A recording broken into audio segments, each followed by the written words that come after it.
At number 10, we have Wonder Woman from the Kingdom Come storyline. In Kingdom Come, Diana has the same origin as the Wonder Woman we know, also serving in the Justice League alongside Superman and Batman. But in the future, Batman has retired and the world has become darker and unforgiving. Diana herself even loses sight of her moral values and becomes less ethical in her heroic practices. Due to this shift in her practice, she is then exiled from Paradise Island and forced to reform on her own. And as the story progresses, she is the one who regularly visits Superman in his Fortress of Solitude and convinces him to return to heroism to help the Crisis in Kansas. If you don't know this storyline, the Crisis that I refer to is the culmination of a relentless new generation of heroes getting into a dangerous conflict with the governments of the world. With Wonder Woman's approach to justice still coming off as a bit harsh, Superman is hesitant to work with her at first, but eventually they do much more than work together. They actually get married and have 5 kids. At number 9, we have Lois Lane from Superman/Wonder Woman, Whom Gods Destroy. In this Elseworlds tale, we see a world occupied by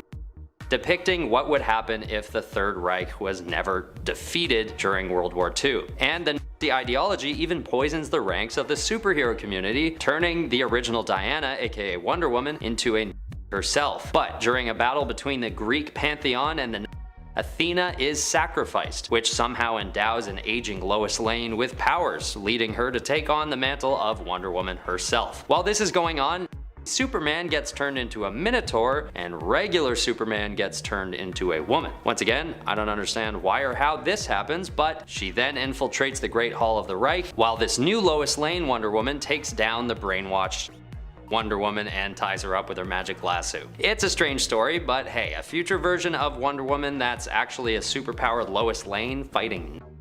That's pretty badass. At number 8, we have Diana from Immortal Wonder Woman as part of Future State. In the future, Diana hasn't aged due to her Amazonian physiology, and we witness her recounting the experiences of visiting an apparition of a long-dead Batman as well as an aged Superman. After watching Superman disappear into the sun during a battle with Darkseid, the sun explodes in front of her and she has to make a decision whether or not to give up and die there and then. But instead of giving in, she brings life to a new future and a new hope for future generations of superheroes. We're then teased with a short sequence showing what a future version of Wonder Woman could be, as Nubia seems to take on the mantle at the end of the 2-part series, but more on her later. At number 7 is the Wonder Woman from DC 1 Million. This is definitely the most futuristic version of the hero on this list, living in the 853rd century. She is a member of the Justice Legion Alpha and is actually made of marble, possessing enhanced intellect and even telepathy. First appearing in DC 1 Million number 1, this Wonder Woman is teleported to an unknown planet by a being named Telos, where she and a number of other heroes are faced with opposition in the form of Luthor bots, which take out many of the heroes. But she survives and is finally teleported once more to face off against the Crime Syndicate, where she is defeated by Superwoman.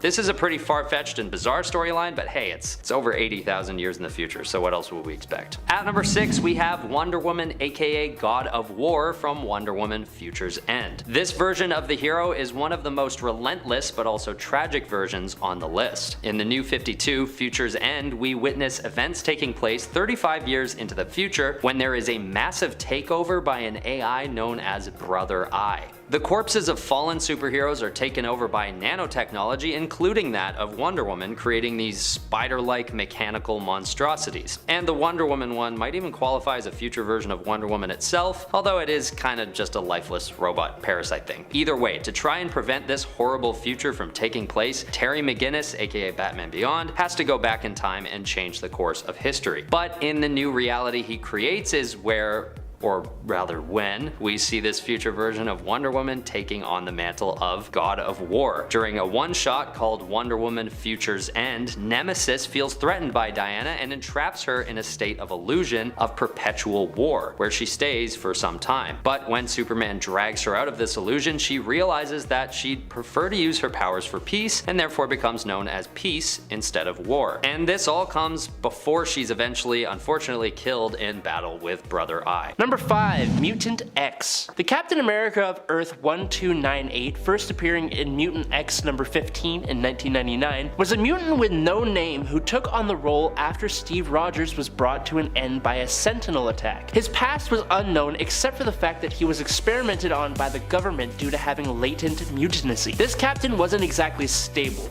He lacked control over his mutant powers, which resulted in him accidentally ending the lives of both the Six and most, if not all, of the Avengers. What were his powers though? This Cap was still given the Super Soldier Serum, which I'm assuming gave him all of the same powers as Steve Rogers, but his mutant abilities included the ability to increase his mass and strength, telepathy, force field generation, crazy energy-based powers, and near invulnerability. His abilities activating caused enough of a galactical upset that it woke the Beyonder, who was sleeping inside the planet's core. So yeah, he went rampaging and was a total psychological mess, but that doesn't change the fact that he was absolutely very powerful. Number 4. 2099 Captain America. First appearing in 2099 Manifest Destiny, this Captain America was frozen again after a war happened that ended the heroic age in his timeline. He was brought to Alchemax, and after being thawed out, he told Miguel O'Hara all about it. Now this Captain America was eventually given Thor's hammer Mjolnir to symbolize the beginning of a new world.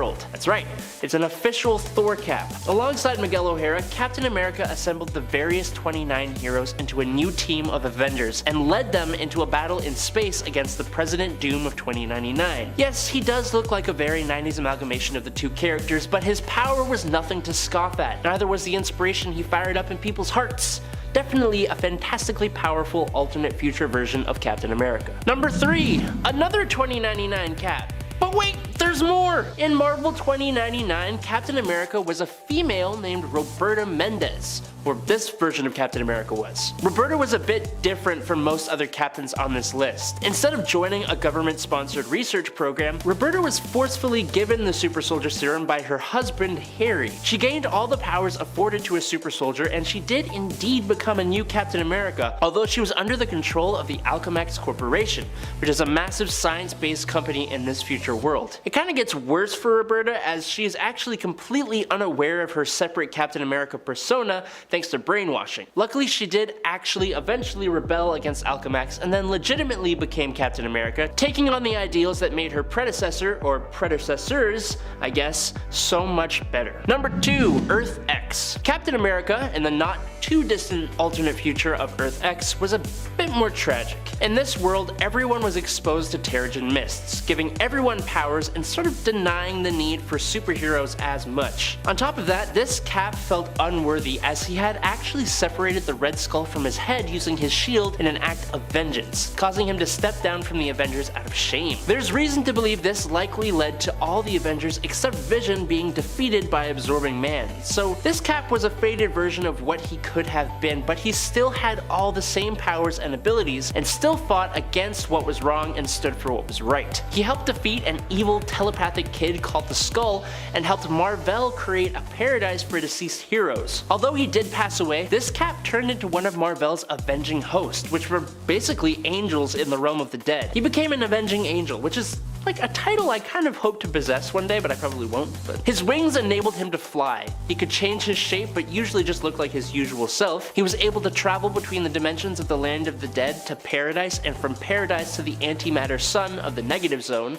On top of that, Cap could also awaken the latent memories of those in the realm of the dead with a single touch. He also wielded this extremely cool sword, but we don't really know what its capabilities are.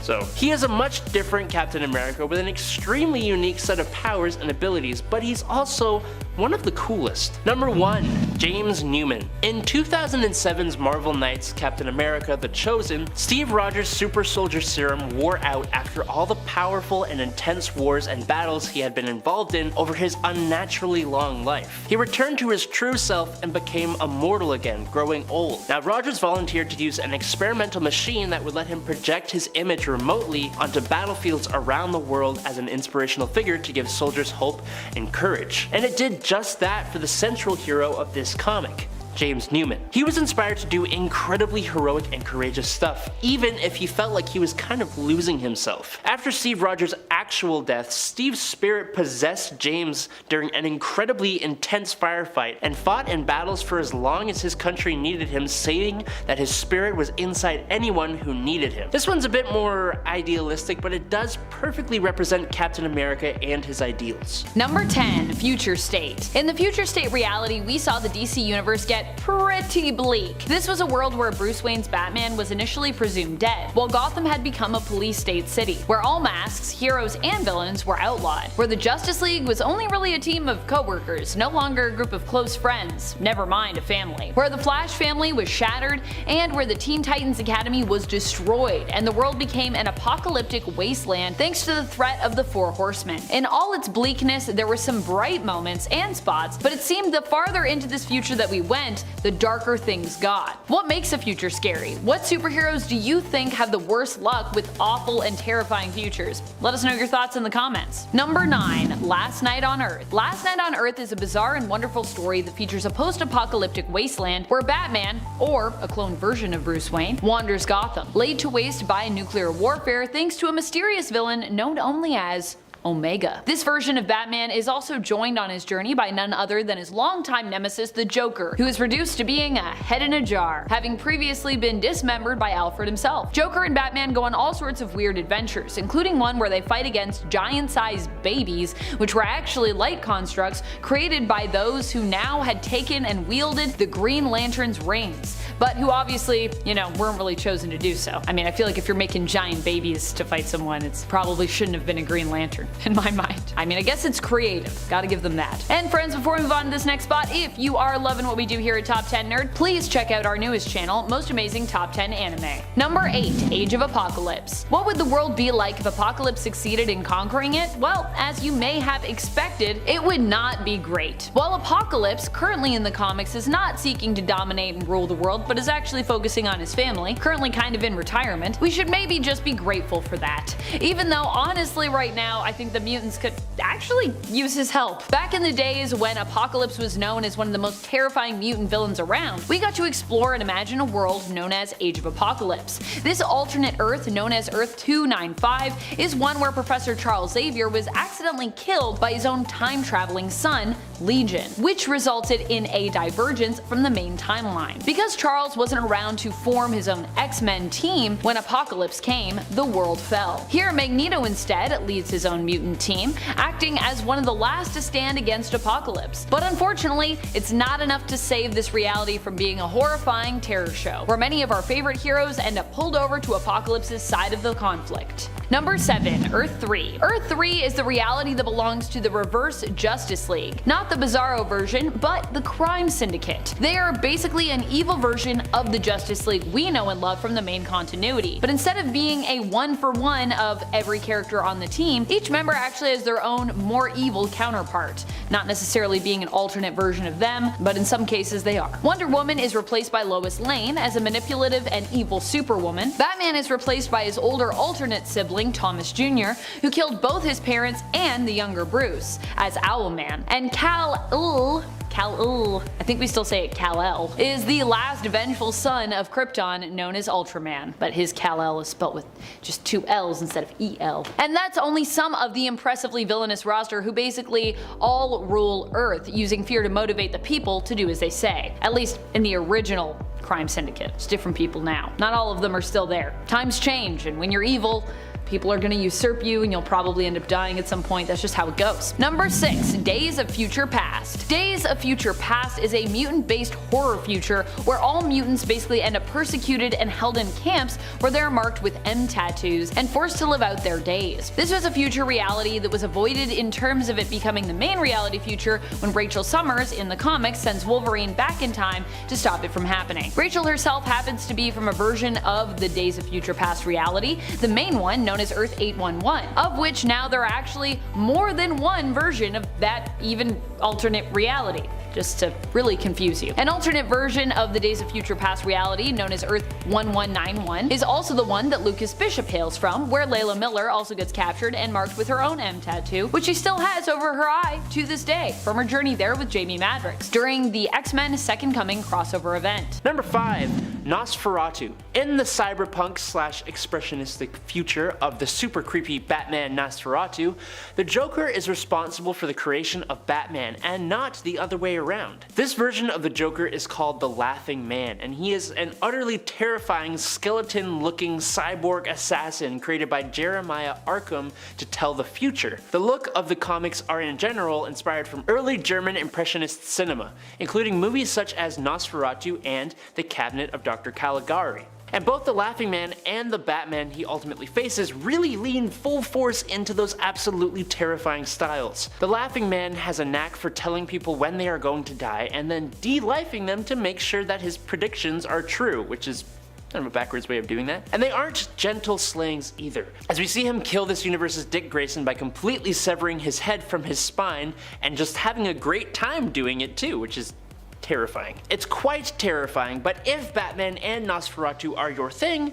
you're welcome, I guess. Number 4. Dark Judge. A crossover between DC Comics and 2000 AD, the creators of Judge Dredd, led to the creation of Dark Judge Joker, a character who lets us know what it would be like if the Joker and Judge Dredd had a baby. The answer is that it would be absolutely terrifying. As a Dark Judge, he gained large glam rock style armor, and his hair went white with a red streak to make him appropriately very cool. Joker is one of the 2 main antagonists in Die Laughing. The Joker finds a way to transport to Judge Dredd's Mega City 1, and he unleashes a quartet of Dark Judges. And he even gains some immortality, becomes a new Dark Judge, and gains some deadly new powers. Judge Anderson, a telepathic ally of the Judge Dredd, teleports to Batman for help and to learn about the Joker. Batman then travels back with her to Mega City 1 to foil the Joker's plans. But the Joker just gets bored of Mega City 1 and decides to return to Gotham City, losing his powers and being sent back to Arkham Asylum. He basically just kind of gave up. Number 3. Batman Beyond. In the distant future where Bruce Wayne is retired and training the new Batman, Terry McGinnis, we see a remnant of the Rogues and a new generation of the Justice League. Among the remnants of the Rogues of Batman is the Jokers, the seemingly only remains of the Joker and his ideals. Now, to everyone's surprise, the Joker makes his appearance and starts wreaking havoc in Gotham once again after decades of being presumed dead. It is later revealed that the Joker is actually Tim Drake, who was treated so badly he became the new Joker. Number 2. White Knight. While this isn't technically labeled as a future story, the alternate universe comic Batman White Knight seems to be set at a point where Batman just kinda loses his patience with Joker, which I feel like would take a long time, so future, yeah.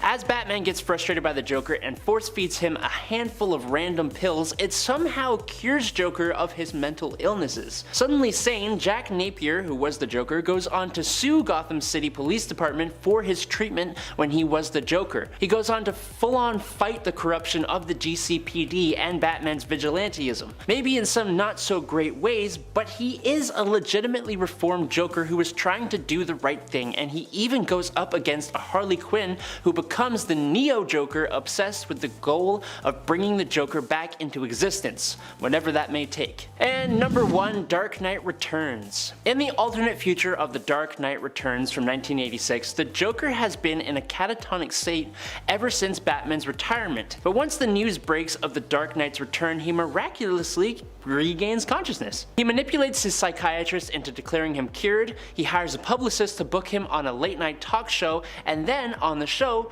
he Joker toxins the whole crowd, which I believe was the inspiration for the talk show scene in the Joaquin Phoenix Joker movie. He then goes off on a spree of crime and de-lifings, drawing Batman out into the open. Batman pursues him into the Tunnel of Love at a carnival where he fractures the Joker's neck in a fit of rage, but cannot still bring himself to completely take down his enemy. The Joker does the deed for him though by twisting his fractured neck until it breaks completely, thus framing Batman as his killer. His body is soon found by the police before it bursts into flame, Batman having rigged the corpse to create a distraction. This is one of the best Batman stories, which automatically kinda calls for the best Joker. Number 10. Bishop. Bishop comes from a terrible 22nd century that became a pretty horrible dystopia after an event called the Summers Rebellion. Bishop wants nothing more than to prevent this future from happening, and that is basically his entire personality. To prevent his future apocalyptic future, he travels back to the present day to find the X-Men and to become Professor Xavier's bodyguard. Eventually, Bishop seems to think that his future is created thanks to the birth of Hope Summers, which leads to him becoming a bit of a villain, but also leads to a conflict with someone we will talk about in just one sec. Now, his time-jumping abilities are granted by a cybernetic arm that he possesses, but his actual mutant ability is to absorb and redirect any kinetic energy that is used against him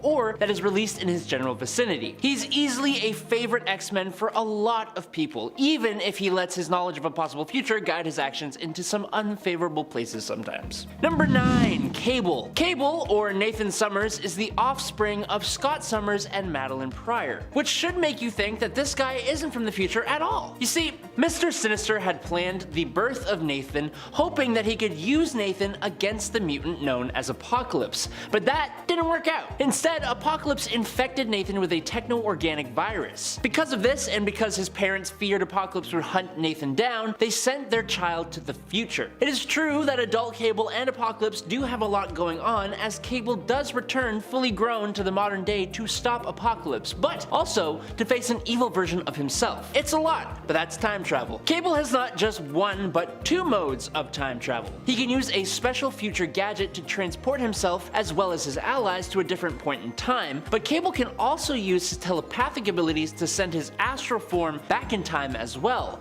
although he's only ever done that once. If you think about it, I'm technically talking to you from the past, since this is being filmed like 3 days before it goes up, or maybe it's months since I filmed it, maybe even years.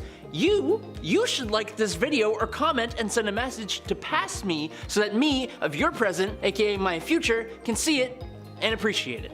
Number 8. Spider-Man 2099. Instead of getting bitten by a radioactive super spider, Miguel O'Hara's DNA was biologically mixed with the spider's DNA to save his life after he was forcibly hooked on a not far off future substance by his employer. If that sounds convoluted, well, yeah, it is, but it also sounds right at home in a comic book. Although the process of gaining his powers differed from Peter Parker, Miguel O'Hara was still granted many of the same abilities at a pretty similar level as Spider-Man. One thing that differs largely from Spider-Man is Miguel's spider sense, because he doesn't have one. Instead, Miguel has advanced super senses like Daredevil. Miguel also has some abilities that are just wholly unique to him, like super speed or telepathic communication abilities, which are both really cool. He also has fangs and claws that are not so cool. They're more like freaky, but they're cool for combat, I guess. On top of all those powers though, Miguel is from the year 2099, which means that he naturally has a much more advanced set of technology at his disposal when he finally comes together with the Spider-Verse. Number 7. Booster Gold. Booster used to be a star college football player in the future who was caught betting on his own games and was expelled. So, luckily, this isn't a list of morally upstanding heroes. Booster got a job at a space and superhero museum, and in keeping with his interesting choice of morals,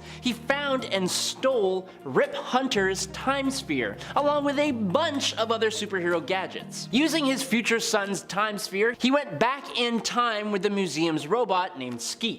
Now, thanks to his knowledge of future crimes that would come to pass, he could easily go and stop them, and he did this becoming a hero, earning himself both profit and fame. Thankfully though, he did actually find some humility and eventually became a real hero, traveling throughout time, fixing the cracks in history and fighting evil time-traveling threats with no praise or applause except for, of course, us readers. Number 6. Iron Lad. Though this character's armor is quite similar to Tony Stark's and shares many of his Iron Man suit's features, hence the Iron Lad name, this is actually the younger version of the one known as Nathaniel Richards, aka Kang the Conqueror, or aka his other like 30 names. In the year 3016, Nathaniel Richards gets rescued by his future evil self before a lethal attack by bullies. Nathan is given new armor and trained by the villain to make himself even better, if that makes sense. Time travel. But this inadvertently made the young Nathaniel turn turn against his future older self, and he uses the armor to travel to the modern day Earth 616. From there, Iron Lad's armor allows him to create temporal divergences, which let him manipulate time and travel through it. Now, going back in time, he eventually became the leader of the Young Avengers in order to balance the scales for things that he would do later in life. But because time is complex sometimes, he inevitably goes on to actually eventually still become Kang the Conqueror and do all the horrible things that Kang the Conqueror does. Even knowing your future doesn't stop you from being able to change it, apparently.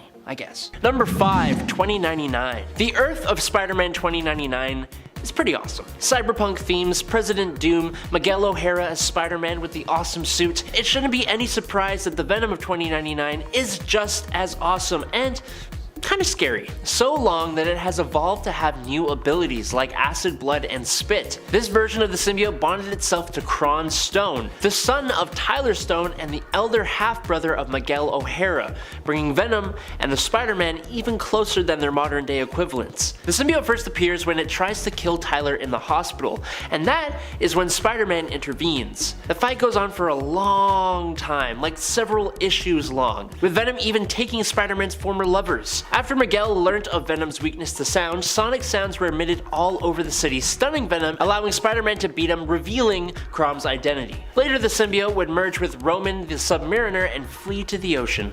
Wow. Number 4, Aaliyah Bell. Kron Stone isn't the only person to bond to the Venom symbiote in the world of 2099. Aaliyah Bell had an injury on her left arm that she got in a terrible accident as a child. Now, as a teenager, the corporation Alchemax had Aaliyah undergo an experimental treatment that would fix her disfigurement. Only, what she didn't know is that Alchemax had actually bonded her with a piece of the Venom symbiote and had intended to make her a super soldier. Just like the Venom everyone loves, Aaliyah pleaded with the symbiote to become a hero with their abilities instead of being a monster and eating people. Venom agreed, but the pair start receiving dark visions of the symbiote god Null still being alive on Earth. Number 3, Venom as an acronym. Earth 138 is one of many realities that is shown to us in the Spider-Verse event. The President of the United States in this reality is Norman Osborn, who is also still the CEO of Oscorp. And what do you know? Oscorp in this reality also created Venom, as in VENOM, like an acronym, which stands for Variable Engagement Neurosensitive Organic Mesh. So it's a bioweapon, one that President Osborn gives to his lackeys. Even he himself dons the Dark Creation, so we have an army of Venom-powered soldiers led by a Venom-powered President Norman Osborn. But who opposes this government Venom villain army? Well, this is the story where we get Spider-Punk and all his followers. Fighting for their beliefs, the Spider Army is a group of punks ready to stand their ground, and Spider-Man is their punk rock leader. Unfortunately for Osborn, their VENOM is just as weak to sound as the Venom we all know and love, and we are shown this when Spider-Punk plays his electric guitar at full volume, completely blasting away the symbiotes as the two groups clash. Heck yeah. Number 2, Earth X. Earth 999, a world where basically every single person has powers. Things have gone apocalyptic, and the daughter of Peter Parker, May Parker, is in possession of the Venom symbiote. While her retired and cynical pops ain't too thrilled about it, she does actually have complete control over the symbiote thanks to her advanced and honed spider sense. She was eventually under the control of this kid going by the name of Red Skull, and thanks to her father and other Earth X classic heroes, she was saved. Venom and her father, Spider-Man, go on to join the superpowered police force and fight crime and supervillain threats together. She eventually, after the death of Death, goes on to be recruited by Kang the Conqueror as part of a multiversal team to fight the Apocalypse Twins. In addition to her proportional spider powers plus the enhanced spider sense, she gains all the usual symbiote powers plus a few extra, like what seems to be a rudimentary form of telepathy. And 'tis believed her symbiote could go on to mutate further to gain more powers, which is a good way for Marvel to say, we can do whatever we want with this. She's definitely one of the cooler incarnations of Venom. Number 1, Reign. 35 years have passed. Spider-Man is an old, retired man. Mary Jane Watson has passed away. New York is under the control of dictator Mayor Waters and his police force called Reign. But unbeknownst to most, it was actually Venom who had been pulling the strings, taking the position of aide to the mayor in the body of the cowardly Edward Sachs. This version of Venom is much more brooding, maniacal, and downright dastardly than his mainline counterpart, plotting and scheming for years for the eventual return of his rival Spider-Man. Venom is a bitter, old symbiote ever since Spider-Man retired, feeling abandoned by the hero, and he cannot wait to get his hands back on him. He has replicated himself thousands of times, put together the Sinister Six, and has trapped the citizens of New York in the city with his security system known as Web, all for the eventual return of his nemesis. All that, and he is still defeated at the end of the comic. Or is he? And it ends Spider-Man Reign. I love talking about Spider-Man Reign because honestly, it's pretty damn ridiculous. Spider-Man Reign was Marvel's counter to the Dark Knight Returns storyline from DC. Set 30 years in the future, Peter has retired and Mary Jane is dead. The mayor of New York has taken control of the cities in more ways than just being the mayor, and when JJJ gets Spider-Man back, the mayor releases the Sinister Six from prison, including versions of Electro, Mysterio, Kraven, Sandman, Scorpion, and Hydro Man, as well as a dead Doc Ock tentacle who saves Peter's life after his mask was ripped off in front of a crowd. Doc Ock's final command to his tentacles was to show Peter 3 grave markers, those of Mary Jane, May Parker, and Ben Parker. After being buried in Mary Jane's coffin by Octopus's tentacle and coming face to face with and conquering his inner demons, Peter emerges in his famous red and blue suit, which he had secretly buried with her. Cause yeah. It's also revealed that the mayor, Edward Sachs, is actually Venom, who plans to turn all of New York into an army of symbiotes. But the worst part is when it's revealed that MJ died because of Peter's radioactive swimmers. I guess having a kid with a superhero is a kinda risky business. Give me that episode of Sex Sent Me to the ER.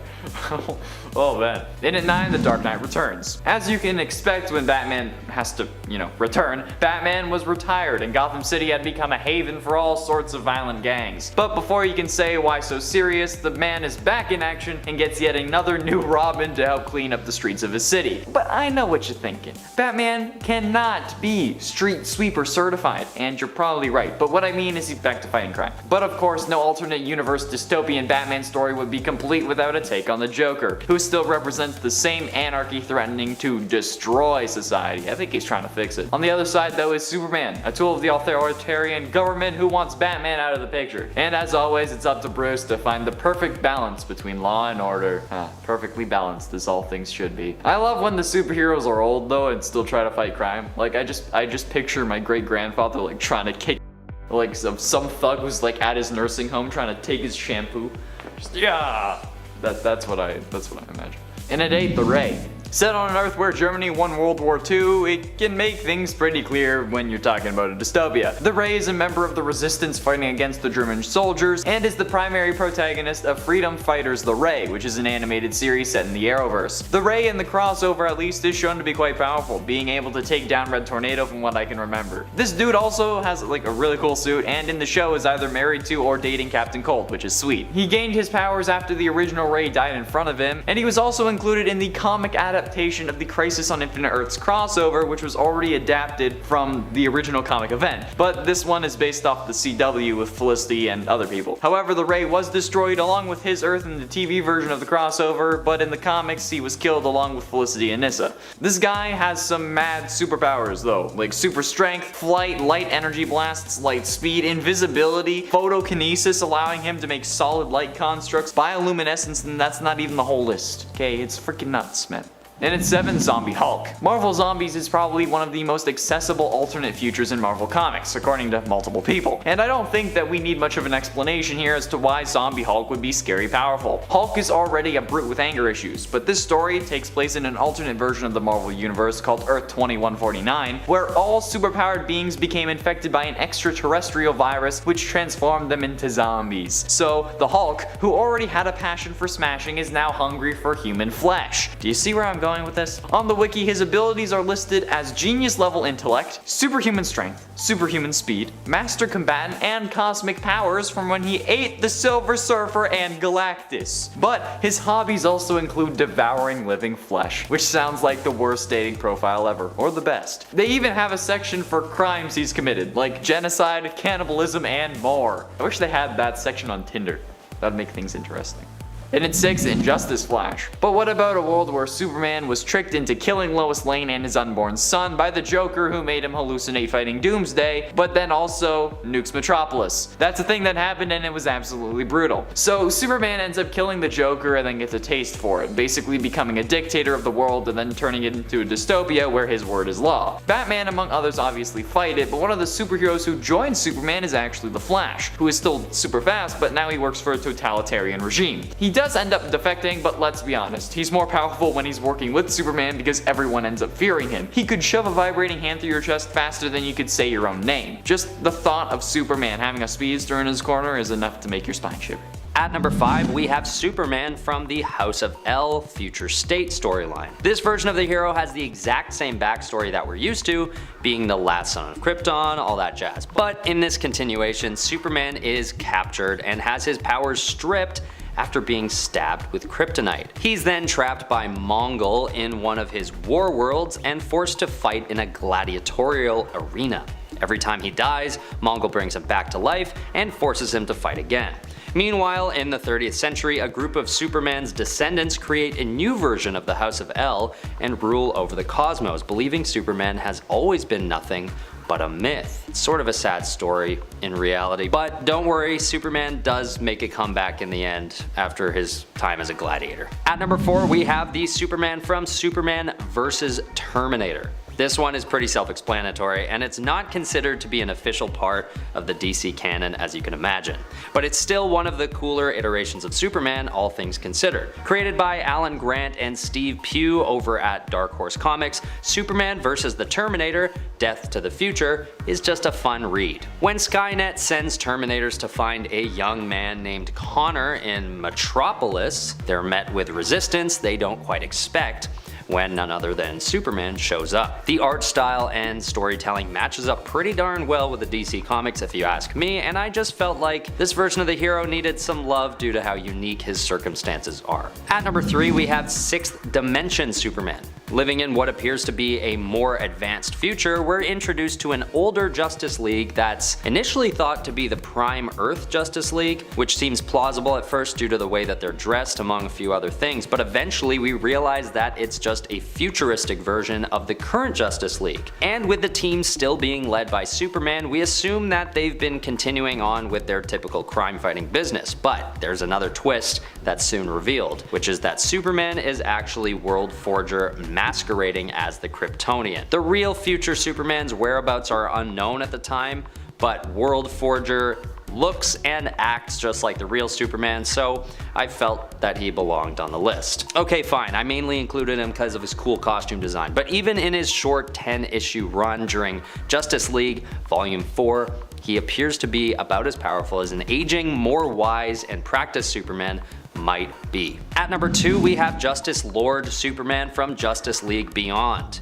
In this alternate future, Lex Luthor is President of the United States, and Superman is, at first, pretty much the same as the one we know. But when President Luthor executes the Flash, Superman storms the White House and confronts him. But after Luthor delivers this manipulative speech saying Superman has helped him become evil and is a big important counterpart to all his evil deeds, Superman is pushed over the edge and executes the president.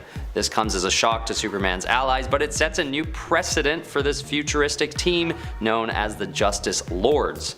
And moving forward, Justice Lord Superman continues to deal with criminals by lobotomizing them with his laser vision. This storyline actually feels like a combination between Injustice and The Dark Knight Rises, in that there's a morally questionable team being led by a twisted version of Superman, and then Batman decides he needs to stand up against Superman's destructive ways, except in this case, it all happens sometime in the distant future, fitting it nicely at the top of this list. At number 1, we have John Kent from Future State. This is a fun one.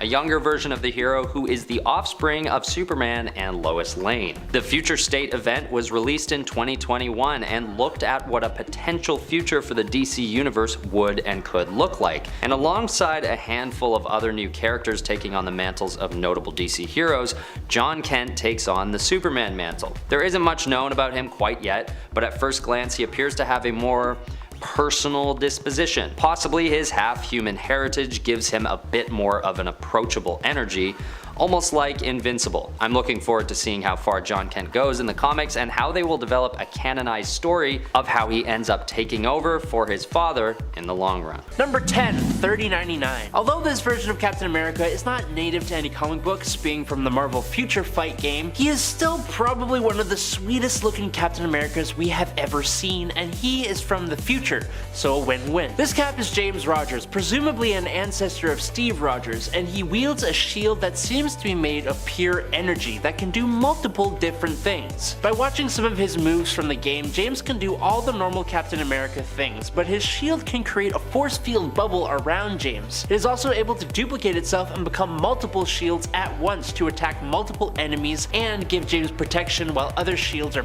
bouncing around doing crazy stuff. The story reason for his existence is that in a fight between an Ultron under the control of Red Skull and modern day Captain America, Iron Man, and Black Widow, a portal to an alternate future dimension opens up, and the alternate 39 future versions of those three heroes come through and they fight against their originals. I don't really care what the excuse is for having them. All the versions of these 3099 heroes are totally awesome, even if only in their designs. Number 9, Sharon Rogers. Oh look, it's another Marvel Future Fight version of Cap.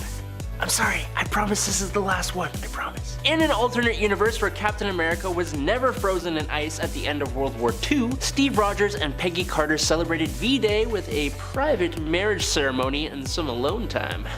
After the couple's honeymoon, when Peggy was assigned to South Korea, the couple welcomed the birth of their daughter Sharon. Following in her heroic parents' footsteps, Sharon soon became an agent of S.H.I.E.L.D. herself and eventually took over the role of Captain America. Tony Stark presented her with awesome-looking heavy-duty but lightweight Starlight armor, alongside a new energy-absorbing shield and a new weapon, the Blaster Lance. She looks wild and totally awesome, and I'm assuming, based on her in-game stats, that she's on par with her father ability-wise, but with the obvious technological enhancements. Number 8, Kyoshi Morales. When a group of 5 Captain Americas from different realities are brought together in Captain America Corps number 1 from 2011, we get a look at Kyoshi Morales, the great-grandnephew of Luke Cage, and he is the 25th century's Commander A. Kyoshi is a much more physically imposing character, standing at what looks like almost 7 feet tall, and he was definitely the most physically imposing Captain America among the Captain Americas gathered by Toph Key. Instead of a vibranium shield, Kyoshi's suit can generate energy shields on each arm, which resemble the normal Captain America vibranium shield, kind of like Captain America 3099 from number 10. His suit is much more advanced as well, as you'd expect from the 25th century Captain America. For example, it features a neuro web, which allows him to tap into wireless systems and stored information. He had all the enhancements we'd expect from a Captain America, and he is just a super cool character who I really hope we get to see more of in the future. But for now, he is definitely my favorite of the Captain America Corps members. Number 7, Shannon Carter. Spider-Girl, May Parker's timeline, otherwise known as Earth 982, presented a brighter future for Marvel than the world of 2099 suggested. In the MC2, Sharon Carter's cousin, Shannon Carter, idolized Captain America as she grew up. Now as an adult, Shannon worked as a tour guide for the Avengers Mansion, but eventually she pushed herself to her physical limit, created miniature Captain America shield weapons, and she was invited to join the next generation of Avengers. Shannon took on the American Dream persona in tribute to Cap, but when she finally met and saved her idol, Steve was so impressed that he gave Shannon an indestructible shield too. So while she did have a different name, she was ultimately another version of Captain America, and an alternate future version too. She also kicked butt, so there's that. Number 6, Danielle Cage. On Earth 15061, Danielle Cage, the daughter of both Luke Cage and Jessica Jones, would eventually grow up to become the Captain America of her time. And let's think about this. The subsonic flight and superhuman longevity of her mother, with the bulletproof skin of her father, plus the superhuman strength, durability, stamina, speed, and healing factors of both of them? Yes, Danielle Cage doesn't just use the shield of Captain America, she is the shield, and she is an awesome Captain America. She arguably does not even need her shield, which is a controllable drone replica of the original. Unfortunately, we don't really get to see much of this version of Danielle Cage, but we know Danielle is a force to be reckoned with, and as such, she's a Captain America who deserves to be on this list.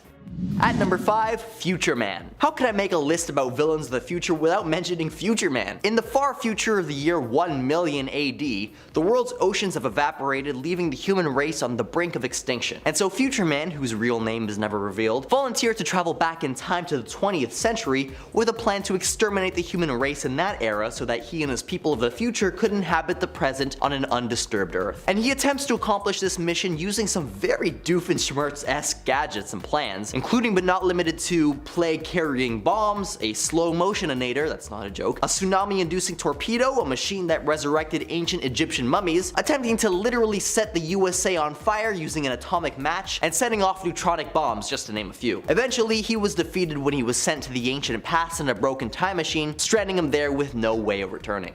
At number 4 is Walker Slogan. Now this next villain didn't originate in the pages of comic books. Instead, he was first introduced in the 2011 video game Spider-Man Edge of Time, a game I have very fond memories of. Well, except for the battle against the future Black Cat, because I was stuck on that boss for like a year. Don't judge me, okay? I was 9. Anyways, Walker is the head of the temporal physics lab at Alchemax in the year 2099. Now the timing of his research, culminating in the creation of his time gate, coincided with Alchemax's inevitable takeover by Stark Fujikawa. With nothing to lose, Walker used his time machine to book himself a one-way ticket to the year 1970, where he used his futuristic knowledge to start up Alchemax long before it was supposed to have even been established, completely altering his timeline and converting the Nueva York of 2099 into an unrecognizable dystopia. During this time, Walker was able to make a second time gateway, thus enabling two-way time travel, and he even managed to hire Peter Parker as an employee just to keep an eye on him, eventually having Anti-Venom fitted with control chips in order to assassinate Spider-Man, a task he actually accomplished even despite the fact that Pete was warned ahead of time by Miguel O'Hara. But don't worry, Walker got what was coming to him when Miguel removed all of Anti-Venom's mind control chips, and in a blind rage knocked himself, Walker, and Dr. Octavius into the time gate all at the same time, fusing the three together and forming the monstrous atrocity residing within the time stream itself.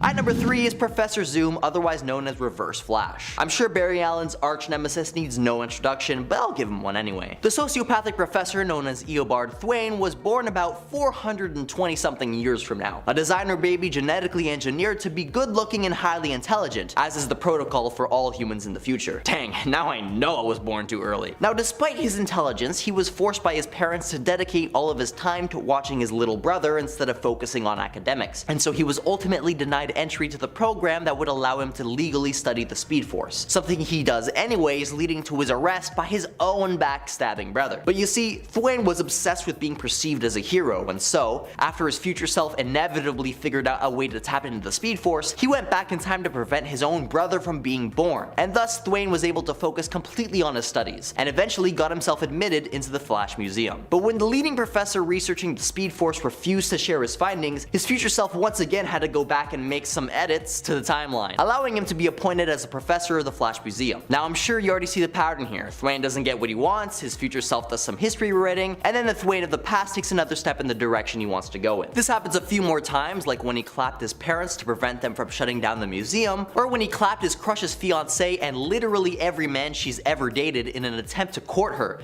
and when that doesn't work, he gave up and just had his future self traumatize her as a child, rendering her mute and causing her to be institutionalized for the rest of her life. Now after finally tapping into the Speed Force, again thanks to his future self making it easy for him, he decided to take on the mantle and become the Flash of the 25th century, putting people in danger just so that he could play hero and save them. Now eventually he would end up resenting Barry Allen, but he realized that without Barry, he would have never known about the Speed Force's existence and gain access to its power. So instead of just eliminating the Flash, Zoom decided to make Barry's life a living hell while shattering countless timelines in the process. At number 2 is Nathaniel Richards. What if the smartest man alive was evil? Now while Reed Richards may not be, his half-brother's future descendant definitely is. Also known as Iron Lad, Immortus, Scarlet Centurion, Rima Tut, Mr. Griffin, Dr. Doom, the Beast, Kid Immortus, Saint Nathaniel, Iron Prince, He Who Remains, and finally Kang the Conqueror is the descendant to Reed Richards. And not only is he one of the most convoluted characters in comic book history on account of his many alternate timeline versions of himself, but he's also quite possibly the single greatest threat to the Marvel multiverse, simply on account of his genius level intellect, which matches that of Reed Richards, the smartest man of his time. Yeah, that's right, brains is literally all this guy has going for him. No superhuman powers necessary for multiversal domination. All he needed to do was invent time travel, and suddenly he could utilize any tool or being across time to aid in achieving his absolute conquest. At number 1, the Time Trapper. The mysterious nemesis to the Legion of Superheroes first appeared as the tyrannical warlord who exists at the end of time. Now even though he hates the Legion so much, he's actually responsible for their creation after designing them to fight his enemy Mordu. Now the Time Trapper is known for having set up the Iron Curtain of Time, a method which he employs to prevent time travelers from visiting the end of time and discovering his origins, which has led many to speculate his true identity. Brainiac 5 even theorized that the Time Trapper wasn't actually a person at all, but instead an entire sentient timeline rebelling against our own. Now what distinguishes this entity from the rest of the contenders on this list is the Time Trapper's complete control over the flow of time. Not only is he able to create those aforementioned Iron Curtains as barriers to any would-be time travelers, but he can also accelerate the aging of anyone of his choosing, even turning some to bones or ashes. But perhaps his most impressive feat is how he's able to take individual slices of time and form independent pocket dimensions with them. But that's not even the impressive part. It was revealed that one of these pocket universes was pruned of all life save for that on Earth and Krypton, meaning that he had eliminated from his copy all kinds of supremely powerful forces such as the New Gods and the Guardians of the Universe, among many others. Now time travel may be cool and all, but it seems like it only breeds chaos and destruction. So let's just stick to the present, shall we? Or better yet, how about we take a trip to the past and stop all these villains from ever existing in the first place? Now that is a time traveling adventure I could get behind. Number 10, Ultimate Deadpool. While the Ultimate Timeline is said to be parallel to the 616 main continuity timeline, technically the Ultimate continuity of Earth 1610 is still set in the future by comparison. The Ultimate line was actually meant to shake things up, chiefly by giving stories a more updated and modern setting. That was one of the major ways it differed, as its continuity didn't extend back to the 1960s and further back beyond that. Add in the fact that the Ultimate version of Deadpool is later revealed to be a cyborg, having fully converted to match their fellow Reaver brethren, and you have a pretty futuristic version of Deadpool here. Basically, evil robot Deadpool in this universe. Number 9, Horsemen of Apocalypse. In this alternate reality of Earth 16558, Deadpool was chosen to become a Horseman of Apocalypse. Here, Deadpool was ordered to join the rest of the Horsemen in defeating and destroying the young X-Men who were trespassers in their home of Omega World, and retrieving the Ark that they carried with them, which held within it hundreds of mutant embryos. In this reality, many of Apocalypse's choices for his Horsemen are actually not really mutant in origin. Also on this deadly team is Venom and Moon Knight. Later, Colossus, who attempts to buy time for the young X-Men, is also recruited into their ranks, being the only technical mutant other than Apocalypse on the team. And friends, before we move on to this next spot, if you are loving this list and you want more Deadpool lists or more future alternate versions lists, be sure to let us know by clicking that like and commenting below. Also, if you haven't already, go follow us on Facebook. We got some cool stuff for you over there. Number 8, Deadman Wade. Deadman Wade appears in the Age of Apocalypse alternate future reality. Here, Apocalypse succeeds in taking over the world, and Deadpool is recruited into becoming one of his Pale Riders. In this reality, Deadpool is not much of a jokester, but instead is extremely sad and quite depressed. As a Pale Rider, he is constantly mistreated by Danny Moonstar, his teammate, who is also part of the Pale Riders in this reality. Deadpool in this reality is rapidly decaying, which causes him to feel immense pain, almost all the time. In the end, he is killed by Nightcrawler, who teleports his head away from his body to do so. Deadman Wade, however, would later be resurrected and would go on to join the evil evil Deadpool Corps, appearing alongside them in the series Deadpool Kills Deadpool. Number 7. Agent Deadpool. This Deadpool is never really given a name like most alternates who appear as a member of the evil Deadpool Corps. However, he does seem to have some pretty fancy tech and the ability to body slide and, I would assume, potentially time slide. He appears in Deadpool Kills Deadpool, a series by Cullen Bunn where Dreadpool seeks to create his own team of evil Deadpools so that he might use them to wipe out every Deadpool in the Marvel multiverse. Dreadpool, by the way, is the same version of Deadpool known for killing the entire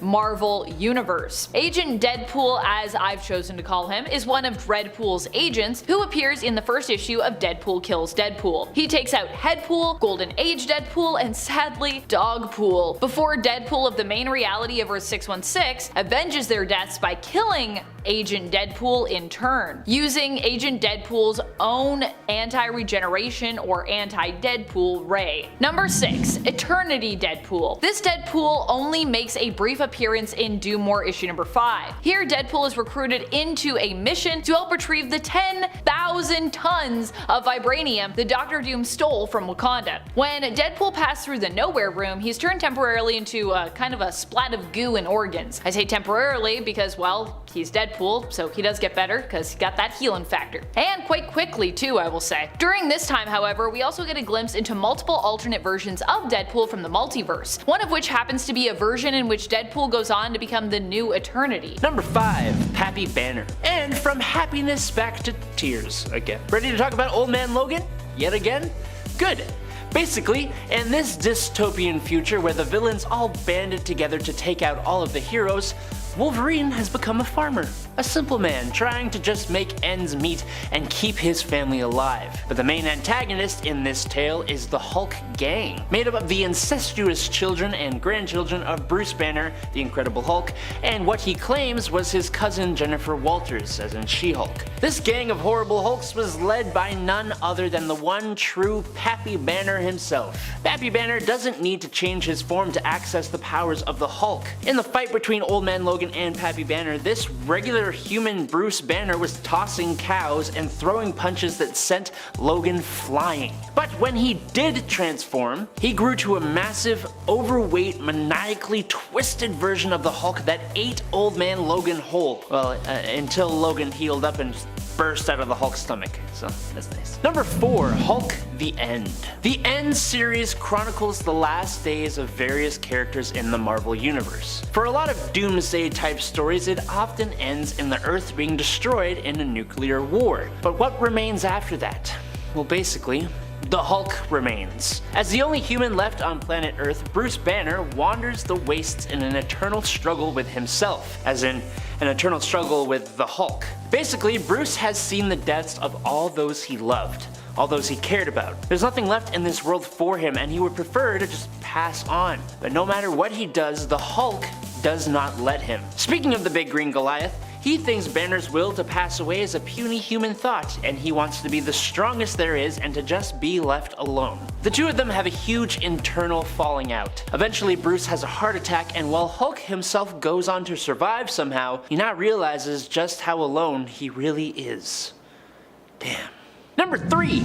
Breaker of Worlds. The Breaker of Worlds Hulk first appeared in a kind of side story within the Immortal Hulk storyline. In an alternate timeline, the Immortal Hulk becomes possessed by the One Below All, who went rampaging until the end of time, and the end of this iteration of the multiverse. He has destroyed everything, literally everything. He has defeated Franklin Richards, Galactus, all the cosmic entities, and he shattered planets and crushed stars with his bare hands. The story itself follows an alien that had explored out trying to find out if anything was left in the universe, and there wasn't. This alien is living in the 9th cosmos, meaning the 9th version of the multiverse after the Immortal Hulk / the One Below All destroyed the last version. This new 9th multiverse is in tatters though. The One Below All Hulk has consumed the souls of every being he has destroyed, bolstering his own power enough so that he is planet-sized and just flies around like a living curse, ending all things in existence until there is nothing left.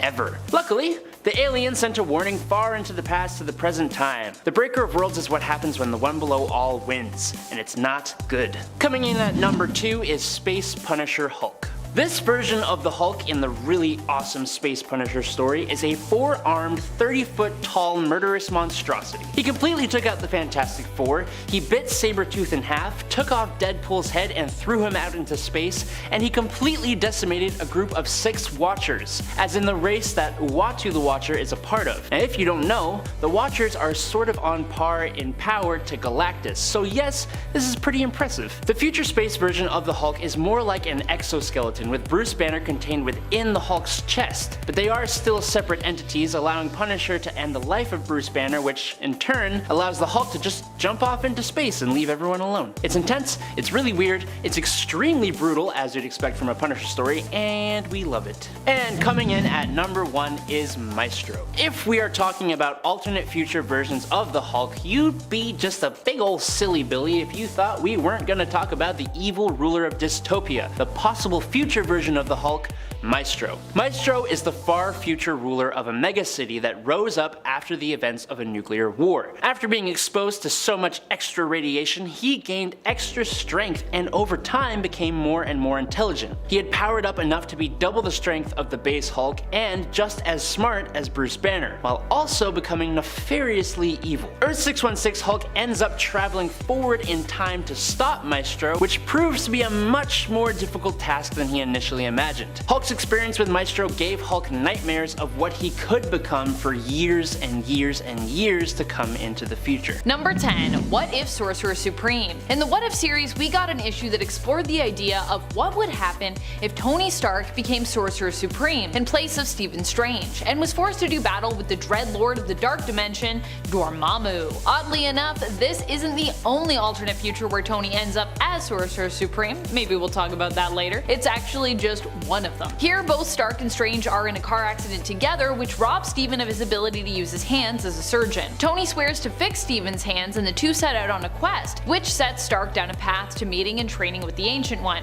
instead of Stephen doing that. After becoming the Ancient One's disciple and defeating the evil Baron Mordo, Stark becomes the new Sorcerer Supreme, and is forced to do battle with Dormammu, who plans on, of course, invading Earth. Stark makes for himself a suit of armor to help him defeat Dormammu, which combines both Tony's knowledge of technology and the mystic arts. Number 9. Iron Man 2020. Iron Man 2020 is both an event and a character. The editorial name was given to a different Iron Man, Arno Stark. Arno Stark, aka Iron Man 2020, was Tony's secret brother and the natural-born heir of the Stark family. Whereas it was later revealed that Tony was actually adopted to kind of help cover up what had really happened with Arno and to basically protect the firstborn Stark. Arno would end up taking up the mantle of Iron Man in the future year of 2020. Although now that would actually be the past, because it's 2022 at the time of this recording, and at the time of the event it was the present because it was 2020. The original Iron Man 2020 comic was actually published in the 90s, so at the time 2020 was very much in the future. So for those of you trying to tell me 2020 is the past, I know, but at the time, it's the future. In the event Iron Man 2020, Arno takes up his brother's mantle as he fights against the uprising of machines. Tony at the time felt he was more machine than man, and Arno basically uses this revelation of Tony's to discredit him, taking his place and becoming Iron Man in his stead. In the end, Arno would basically be driven mad while trying to save humans from machines by attempting to take control of all life, both organic and AI, in order to protect them. Don't worry though, because Tony would defeat Arno and kind of put him in a dream state to make him hopefully be happy until he wakes up and realizes all of the things he thinks he's been living have been a lie, which will probably not be good. I don't think that's happened yet though. And friends, before we move on to our next spot on this list, if you are enjoying our content here, why not head on over to Facebook and follow us there. We have lots of bonus content coming your way, giveaways and other good stuff, so go on over there and click that follow button. Number 8. Darkhold Iron Man. The Darkhold Iron Man tale gives us a glimpse into a dark alternate future for our hero. In this reality, when Tony Stark first makes the Iron Man suit, something in his programming basically goes wrong. This causes the suit to remove Tony's skin when it is put on and then removed. Tony learns this the hard way. While working on the suit to try and fix this issue, he feels a compulsion to put it on as though the suit is calling to him. And seemingly, without thinking, he finds himself doing so, eventually even putting on the helmet. The Iron Man suit works to remove remove Tony's skin, and then eventually breaks down his skull and his bones, merging with him fully so that the suit can never actually be removed without killing Tony, because now they're kind of one being. But why would he ever want to remove this suit? Driven insane, in the end, Tony Stark believes that the Iron Man suit is actually the way of the future, and offers one to every human, turning the population into a bunch of techno-organic iron suit human hybrid monster things permanently, including his friends and his loved ones who he also forces into suits. Ugh. Which would be really terrible because they know what's gonna happen. At least those people are unsuspecting and they're just like, free iron suit, that sounds lovely. Let me run into this and see what happens. Better or worse, if you see it coming or if you're surprised by it. I don't know. I feel like if you see it coming, it's worse in my mind. Number 7. Earth 928 Iron Man. Earth 928 is widely accepted as the main continuity for Earth 2099. This is the same one that Miguel O'Hara, the main Miguel anyways, aka Spider-Man 2099, hails from. The sad reality is that in this continuity, there isn't really a future Iron Man to speak of. What we do learn about Tony Stark's future here is that the Doom of 2099 has dealt with Stark technology before, and that there is basically no alternate Iron Man within scanning distance of Flipside. Flipside appears in Spider-Man 2099, issue number 29, from the 90s, and appears to be scanning for copies of heroes of old so that it can basically copy their traits and abilities, adopting them to become a copy of them itself. Instead of running into any Earth 928 Iron Man though, Flipside ends up running into Miguel and becomes a copycat of Spider-Man 2099 instead. So like I said, as far as we know, there is no Iron Man 2099 in the main 2099 reality. There was a future for Tony, but I don't really know about it. We just know that he was there until he wasn't. Number 6.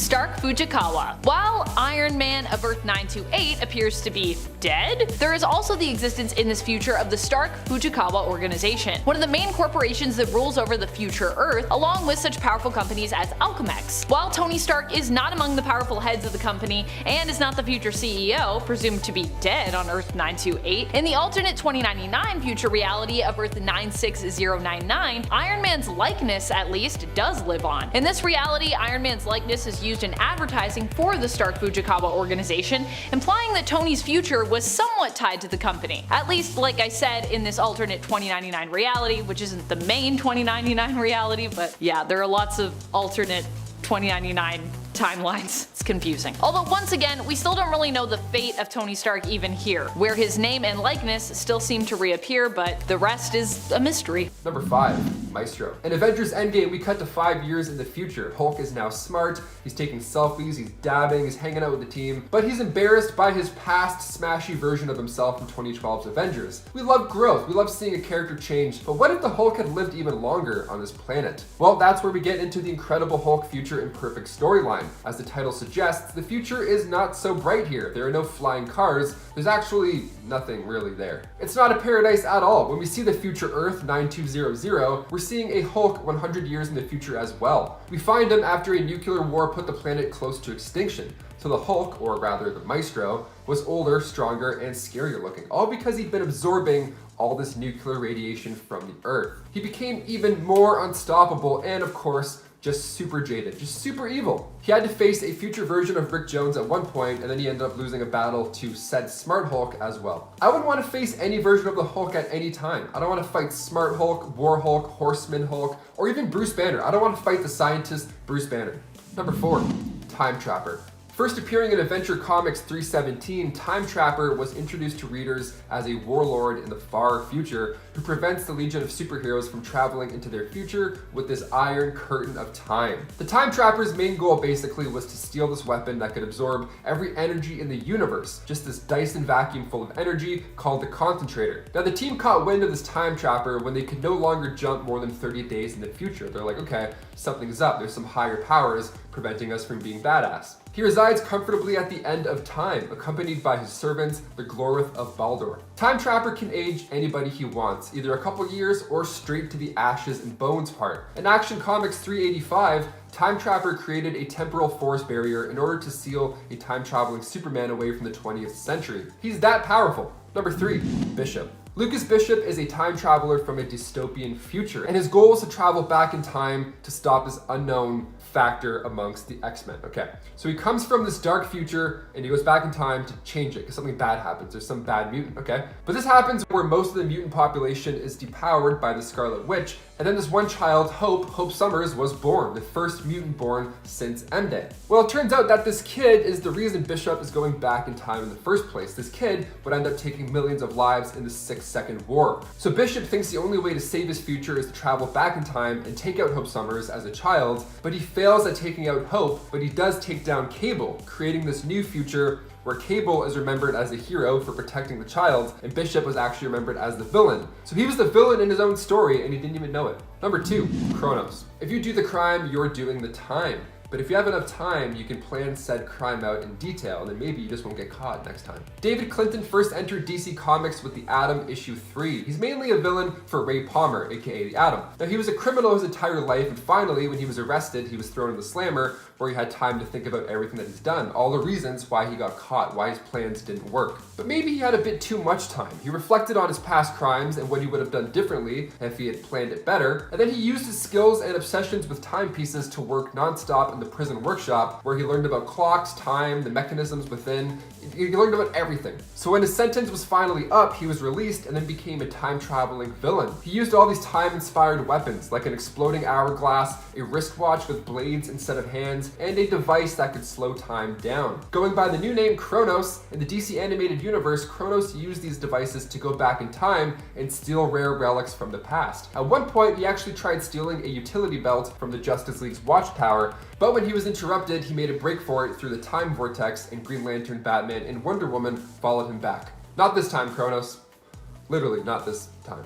Maybe the next one. And finally, number 1, Kang. Kang the Conqueror. As Loki gets closer to wrapping up, we're starting to see some higher powers at play here. The Time Lords were just androids. Loki was banished to a realm full of other Lokis. We're not really sure who's calling the shots yet, but signs are pointing to Kang. Jonathan Majors is already set to play the time-traveling villain in the next Ant-Man film, so let's do a quick refresh on him. Kang the Conqueror, aka Nathaniel Richards, made his first appearance in Avengers issue 8 back in 1964. Kang has seen many centuries. He can travel through time, and his futuristic suit of armor is built with weapons that could take on any superhero from any timeline that he chooses. He's super powerful, and it sure helps when he travels with armies. That often does a trick. So he discovered time travel tech from the 31st century developed by Dr. Doom, and being a descendant of Reed Richards with that brain power, he figured out a way to make it work to his advantage. He traveled back in time initially to become Pharaoh Rama-Tut, but once he returned to his 31st century, it was now just a wasteland. So he figured, okay, now I'm gonna go all the way back and just rule Earth to prevent said destruction from happening. I feel like Kang is one episode away. We're so close. I can feel it in my soul. Number 10, Batman/Catwoman. In the future segment of 2020's Batman Catwoman, we see a gray-haired Selina Kyle driving up a sunny coast. Selina pulls up to a trailer park called Seabird Island, where she heads into a trailer to meet with an old friend. And this old retiree is actually the Joker. The two discuss what happened with the Bat family and the Batman, who it's revealed passed away from cancer. This future Joker also seems to have made a family for himself, as weird as that is. He has pictures of his grandkids and talks about his son Nathan, with twin kids, as well as a daughter Bethany, who has 3 kids. After talking about Batman being gone, Joker gets emotional, saying it feels like the end of something. But with Batman gone, Selina reveals that she's come for Joker, finally, because Batman is no longer there to protect him. Which is a funny twist on things. Apparently Joker does something in Batman/Catwoman that leads to Batman and Catwoman being scarred for years afterwards. Selina has come to kill Joker at last, and Old Man Joker's response is seemingly a satisfied laugh. Classic. Number 9, Earth 2. Here, Joker is a wheelchair-bound old man in the future after all the main heroes had either passed away or retired. The Earth 2 Joker continued his personal battle against the original Batman successors, Robin and Huntress of this Earth. This Joker kept the war against Wayne going despite the fact that even most of the other villains have died of old age, like the Earth 2 Riddler and Two-Face. But it's hard to fight a war on your own from a wheelchair with failing health. So he decided to recreate Two-Face by destroying the face of the current district attorney of Gotham City, Harry Sims. Helena Wayne, Huntress, decided that the Joker just kinda had to go. So teaming up with Kara-El, Helena went out to directly take out the Joker at his base of operations. Joker attacked Helena with his Joy Buzzer, but it backfired against Kara-El's superhuman durability and electrocuted him instead. Technically, this Earth 2 Joker succeeded in getting the heroine to cross the line and kill him, even though she didn't really do it herself, and also she isn't Batman, so it's kind of a hollow victory for the villain. But hey, you did good, Grandpa Joker. Good job. Good. Number 8. Dark Knight Strikes Again. The Dark Knight Strikes Again is the long-awaited sequel to The Dark Knight Returns, and I'll be honest, Frank Miller's art and writing really kind of fell off for this one, just like a little bit. But it does give us a very strange and unique version of the Joker. The Joker in The Dark Knight Strikes Again is not the Joker we saw in The Dark Knight Returns. It's actually Dick Grayson, Batman's previous ward, who, it turns out, was fired by the Bats after he grew frustrated at the boy's ability or inability to do the job properly. I should also let you know that this Batman is kind of a huge jerk, just a little bit. Robin is heartbroken by Batman's rejection and he kind of loses it. He teams up with the likes of Lex Luthor to undergo radical gene therapy that would give him superpowers. The procedure steals the final portion of Grayson's remaining sanity though, sending him on a murder spree in order to track down and get revenge on his old mentor. You can't help but feel just a little bit bad for Dick Grayson. This time working for Bruce mentally scarred him almost as much as the genetic surgery did. Number 7. Last Night on Earth. In Batman Last Night on Earth by Scott Snyder and Greg Capullo, Batman, or actually a clone of Batman created by Batman's own resurrection machine, goes out into a post-apocalyptic world completely rocked thanks to Lex Luthor. One of the first things that this new Batman finds, funnily enough, is a lantern with the head of the Joker somehow still alive inside and speaking. Kind of like in God of War when Kratos gets the head of Mimir that he just carries around on his hip. Batman takes this Joker lantern as a companion, and this talkative Joker keeps the Dark Knight company as he works to find a way to dethrone Omega, who is a villain that rules over the apocalyptic world using Darkseid's Omega effect. This Joker is strangely friendly and compassionate, and he is honestly a great cheerleader for Batman, which I don't think any of us expected to see. What we really didn't expect to see is that this disembodied head is even given a robotic body to become Batman's new Robin. What? And number 6, Batman Digital Justice. Okay, so this one is a little bit different. More than a little bit different, actually. Batman Digital Justice is an alternate future story where the Joker exists as a sentient computer virus and has become the first digital dictator, quote unquote. The virus has access to several weaponized computers and vehicles and uses them to create chaos and havoc in the future Gotham City. He also kind of looks like he's a Nintendo 64 character, which is really entertaining. He has corrupted the Gotham City police who worked with him against the new Batman. GCPD's James Gordon II, who found the Batsuit after Bruce Wayne left it for James's grandfather, the Commissioner Gordon. With the help of an Alfred droid and a Bruce Wayne computer program, this new Batman eventually defeats the Joker virus, but holy, this story is kind of weird. Just a little strange. Number 5, Ultron 1. What if Ultron 1 is an episode in the animated What If series where we got to reimagine what the world could have been like in the cinematic universe if Ultron had actually won his fight against the Avengers, merging with the body that would become Vision and pretty much decimating all life on Earth and beyond. Only a few survivors remain, and even they struggle to survive and save the day. The other question becomes, who exactly are they even saving the day for? Most of humanity at this point is pretty much gone. It's an awful future where even the Guardians of the Multiverse, later assembled, even struggle to actually straight up defeat Ultron, instead having to be satisfied with merely containing him. Which, I mean, good enough for now, but who knows, that Ultron could just be like busting out and come in and be like, hey, I'm back. I feel like that's gonna happen at some point. And if it doesn't, I'll be a little disappointed, to be honest. Number 4, Deceased. Deceased is DC's apocalyptic zombie-like world, but where instead of it being specifically a zombie outbreak, it's more of an outbreak of the anti-life equation. The anti-life equation affects all the heroes and villains it infects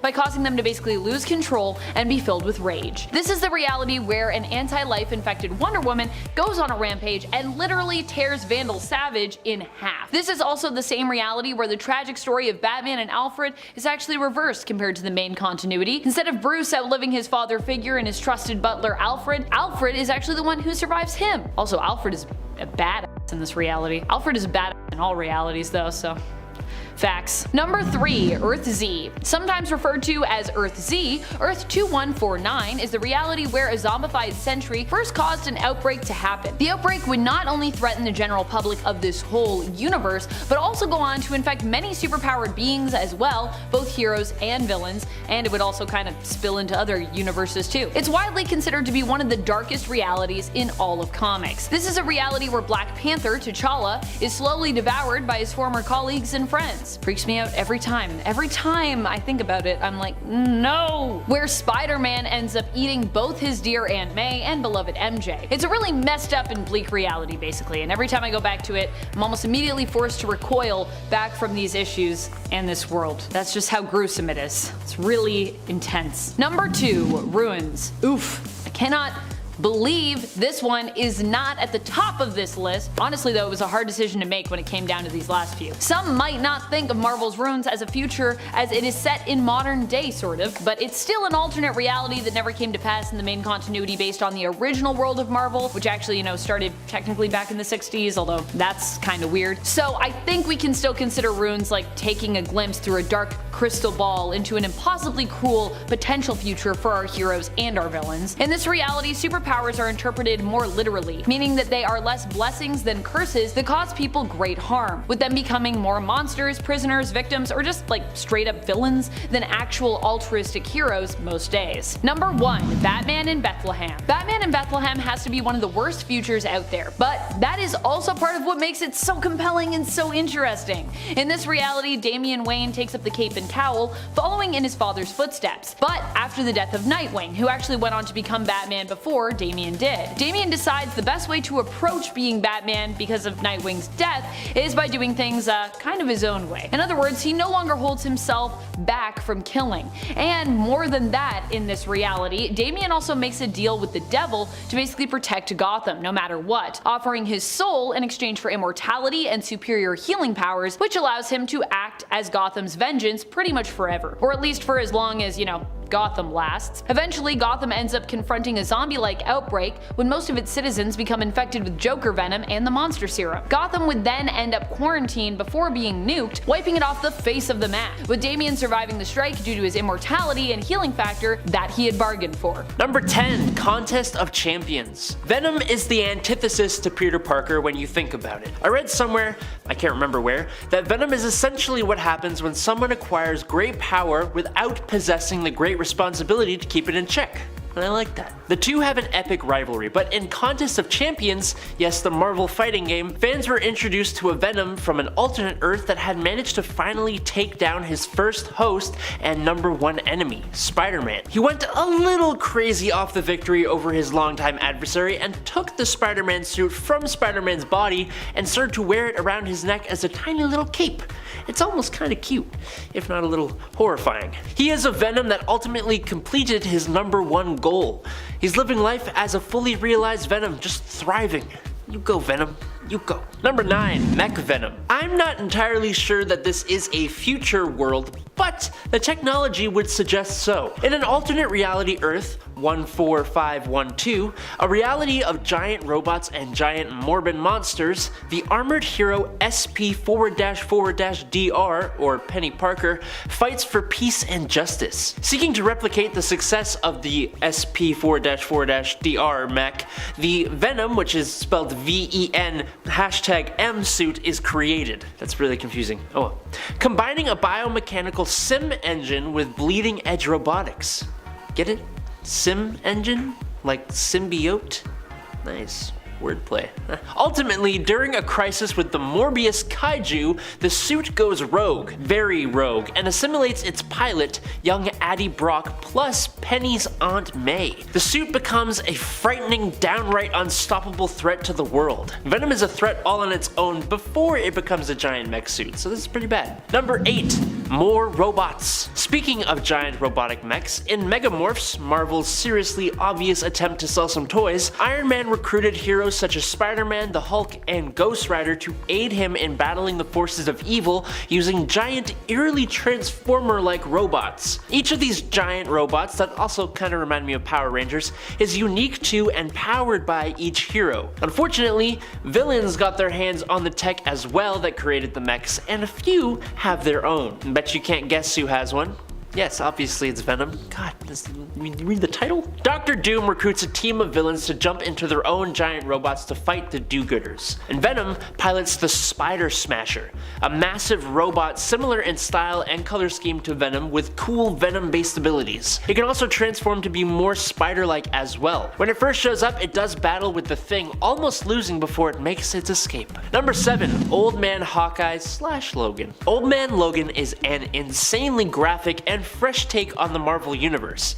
It's set in a post-apocalyptic America where the villains of the Marvel Universe coordinated a simultaneous attack on the heroes orchestrated by none other than the Red Skull. There's a gang of Jewish Hulks, a giant skeleton of Loki crushed by the Baxter Building, old versions of superheroes and supervillains, and a Venom symbiote bonded with a T-Rex from the Savage Land. Even though this Venom only showed up for a little brief moment in the Old Man Logan storyline, Venom Rex instantly became a fan favorite character, which meant we got to see how this came to be in the follow-up, or I guess the prequel, Old Man Hawkeye. In this story, we see a Venom who bonds to the Madrox gang, who have kind of separated from James Madrox, sort of, but not really, doesn't really matter. But after Venom bonded to the Madrox, they now use their power to duplicate themselves into an army of Venoms bound to track down Hawkeye, who had stuck the other Madrox members with plenty of arrows. An army of Venoms chasing you across the country would be pretty terrifying. After hunting down Clint to Kate Bishop's sanctuary, the two heroes led the Venom army into the wilds where it reduced its number,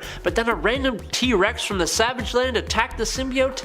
I don't know. If you read Old Man Logan, you know that this is the exact same Tyrannosaurus that attacks Logan and Clint. And now, we've come full circle. Number 6. More of the same? And we return to Wolverine Old Man Logan, the same series as the previously mentioned T-Rex, except 15 years later and in the Edge of Venomverse 4, where things are now decidedly worse for the feral hero. The baby Hulk Logan took from the Hulk gang, Banner Jr., grew up a bit, and after Logan told him what happened to his family, the little Hulk beat the snot out of Logan. After Archangel, Banner Jr., and Ashley Barton capture Logan in the danger room of the X-Men mansion, they unveil that that dang venomized T-Rex yet again is alive. Logan is able to defeat Ashley, but when he attempts to take on the Venomsaurus Rex, that's what I'm gonna call it, he instead finds himself leaping down its throat. Banner Jr. is mid-celebration when suddenly the symbiote changes sides, de-bonds from the T-Rex, and takes over Logan. Logan escapes the beast as his Venom self and goes after his two captures. He defeats Archangel, and then just as he's about to finish off Banner Jr., he claims he can't, and that he kept the truth of his family from him because he loves him like a son, all while a portal randomly appears, bringing this Venom Wolverine face to face with the Venom Captain America of the Resistance in the Edge of Venomverse story arc. Number 5. Bart Allen. Bart Allen was born in the late 30th century, which is around the same time of the Legion of Superheroes. He is the grandson of Barry Allen, which meant that Bart was born with his grandfather's super speed instead of having to receive it in an accident. Unfortunately though, Bart also suffered from a super hyper-accelerated metabolism, which means he was aging at an insane rate. Like when he was 2 years old, he looked 12. To stop Bart from developing mental problems, Bart was placed in a virtual reality that kept pace with his aging. Now it turns out that doesn't really solve the problem at all. Instead, his grandmother, Iris Allen, decided to take Bart into the past to find Wally West, the third and arguably most powerful Flash. Now Wally pushed Bart to use his super speed at extreme new levels, which shocked Bart's metabolism back to regular speedster levels. Because of his time in the virtual reality though, Bart had no concept of danger, so he just kept acting before actually thinking. Batman, having the best sense of humor, decided to give Bart the nickname impulse. Number 4, Rip Hunter. Rip Hunter is actually the future son of Booster Gold, who we talked about earlier, which raises a lot of questions. But he is also the DC Universe's leading authority in time travel. If you'll recall, Booster is from the future and used Rip's own technology to travel back in time in the first place. But this was before Rip was ever actually born in Booster's timeline, and now you understand why time travel is incredibly confusing. Other than being Booster's son from the future, Rip Hunter's origins and true identity are actually a total mystery. But this is on purpose, as keeping his origins and identity a mystery safeguards this time-traveling hero from time-traveling villains that would try to erase him from existence. And that's because Rip Hunter defends the time stream as a time master.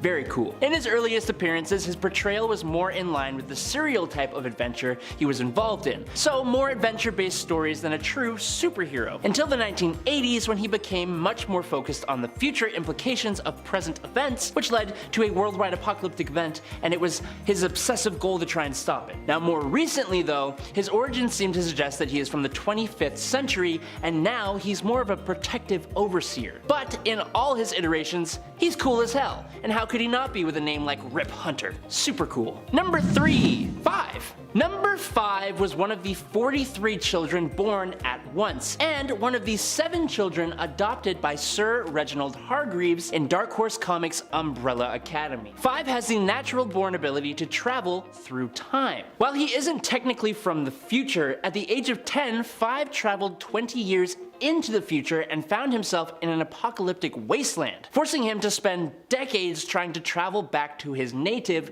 1960s. The failure of this slowly drove him completely insane. When he finally did travel back in time, he was captured and modified by the surgeons of the Temps Aeternalis, who mixed strands of DNA from a bunch of killers with 5's own DNA, which somehow made him the perfect killer, quote unquote. They also helped refine his powers though, teaching him how to perform micro jumps in time, making him incredibly fast. When he rebelled against the Temps and finally returned to the past, 5 days before the apocalypse, 5 regressed back from an old man to an unaging 10-year-old in transit. And that's why he remains the only childlike member of the Umbrella Academy when he is technically a fully grown man in a child's body. Freaky. Number 2, Wave Rider. The original Wave Rider would be Matthew Ryder from the year 2030. Now in this future world, the world has been ruled for 20 years by an armored despot known as Monarch, who has destroyed all of Earth's superheroes.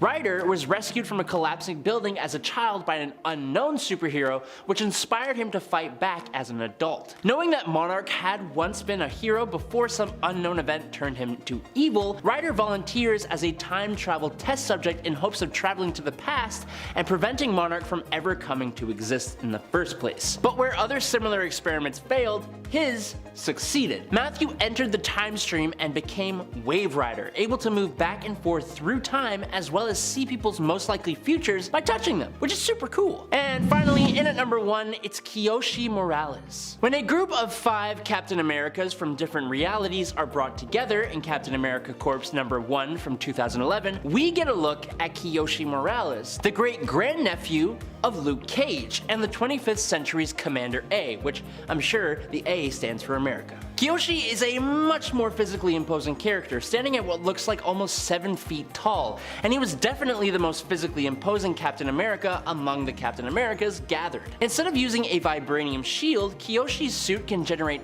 energy shields on each arm, which resemble the normal Captain America vibranium shield, kind of like Captain America 3099. Now his suit is much more advanced as well, as you'd expect from the 25th century Captain America stand-in. For example, it features a neuroweb, which allows him to tap into wireless systems and stored information. He had all the enhancements we'd expect from a Captain America, and he is just a super cool character who I really hope we get to see more of in the future, but for now, he is definitely my favorite of the members of the Captain America Corps. At number 10, we have Superboy from Superboy Annual 1996.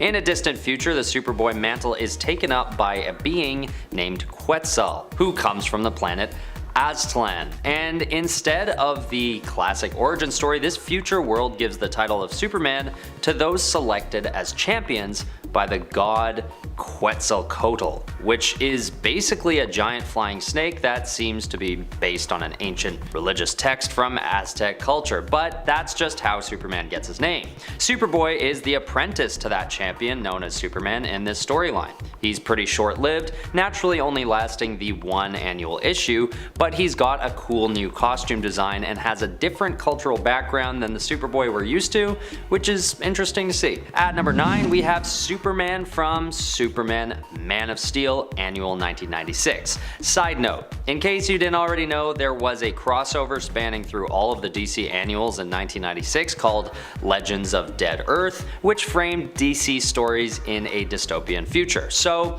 it was a good year for a list like this. Regardless, in this future, a future version of Lex Luthor is leader of the Galactic Empire and is systematically destroying all planets that show potential to foster the birth of new Supermen. But as he's preparing to destroy a planet called Hydros, a rebel force sneaks onto the planet and saves its only remaining survivor, Caleb. Once he leaves the planet, he's able to absorb the radiation from a nearby star and becomes the new Superman of that time. At number 8, we have All-Star Superman. Now, this Superman is part of a completely different continuation of that which comic book fans have been following. Known to generally take place around the pre-crisis continuity, this alternate continuation goes on into a distant future during the course of the 12-issue maxi series. And it follows the adventure of a Superman who is facing death at the hands of Lex Luthor, who gives him a fatal dose of solar radiation. And with his remaining time in existence, he decides to carry out a number of tasks, including creating Earth Q,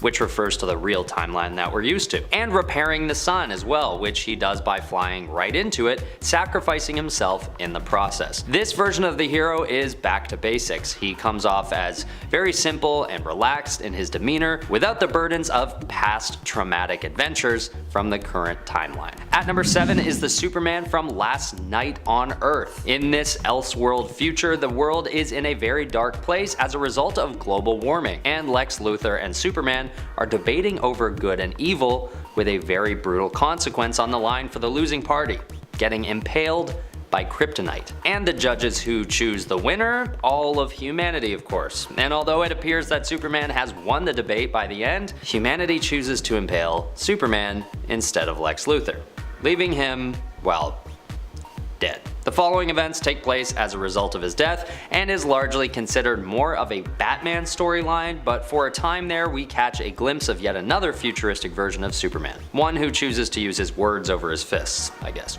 At number 6 we have Mon-El, aka Lar Grand, from the Legion of Superheroes. This guy is sort of veering towards being a knockoff version of Superman, since he's known to be a superhero inspired by Superboy, who is himself already a copy of Superman in a way. Either way, this futuristic version of the hero is actually vulnerable to lead instead of kryptonite and is sent to the Phantom Zone by Superboy when he's fatally poisoned. A lot of Superman being poisoned in this list, I'm realizing. Future's not so bright. Either way, he's put into the Phantom Zone for his own protection, but when a 30th century version of Brainiac, Brainiac 5, finds a cure to his poisoning, Mon-El returns and becomes a member of the Legion of Superheroes, and actually takes Superboy's place in his future timeline. Number 5. Dark Knight Returns. This is an older version of Bruce from Frank Miller's alternate future reality of Earth 31. Here Batman comes out of retirement when Harvey Dent returns. To make matters worse, the Joker also escapes custody. Not only does Batman have Dent, the Joker, and the criminal scum of Gotham to contend with,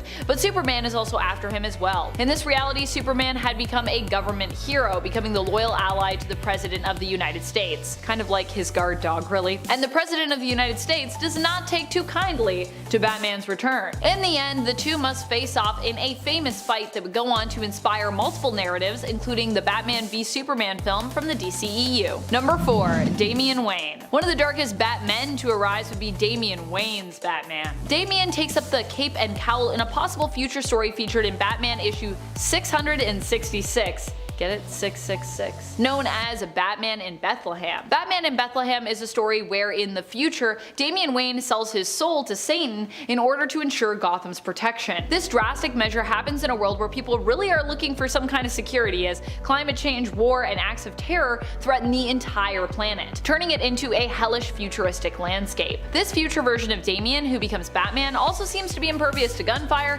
and no longer restrains himself from killing those who oppose him. Kinda like my dad was here so that I could be this Batman later. I feel like Daddy Batman would not be too happy with you, Damian. He would be like, don't kill people, but you're gonna do what you're gonna do. I guess it's a different world. Number 3, Thomas Wayne. Although it might seem weird to put Thomas Wayne on this list as he's Batman's father and so in a way is part of his past, in the alternate future known as Flashpoint, Thomas actually becomes Batman instead of Bruce. This is after Bruce is killed, causing Thomas to make a plan to get vengeance and inspiring him to become a vigilante fighting for justice on the streets of Gotham. Martha, however, kinda goes the opposite way with it. The death of Bruce causes her to basically go insane. Unable to move on or let go, she ends up haunted by his memory and becomes the villain known as the Joker, becoming Thomas's sworn nemesis, despite the love that they once shared. What a tragic story. Number 2, Dick Grayson. Helena isn't the only one to carry on Batman and Catwoman's legacy on Earth 2. Let's not forget that before Helena was born, Batman had an adoptive son in the boy wonder known as Robin, aka Dick Grayson, often known as the original Robin across many different worlds. On Earth 2, Dick Grayson would end up taking his adoptive father's mantle before Helena did and operate as Batman for a time. He settles down with Barbara Gordon and the two even have a son together who they name John. Dick, however, loses the use of his legs when he becomes paralyzed by the Joker shooting him through the stomach,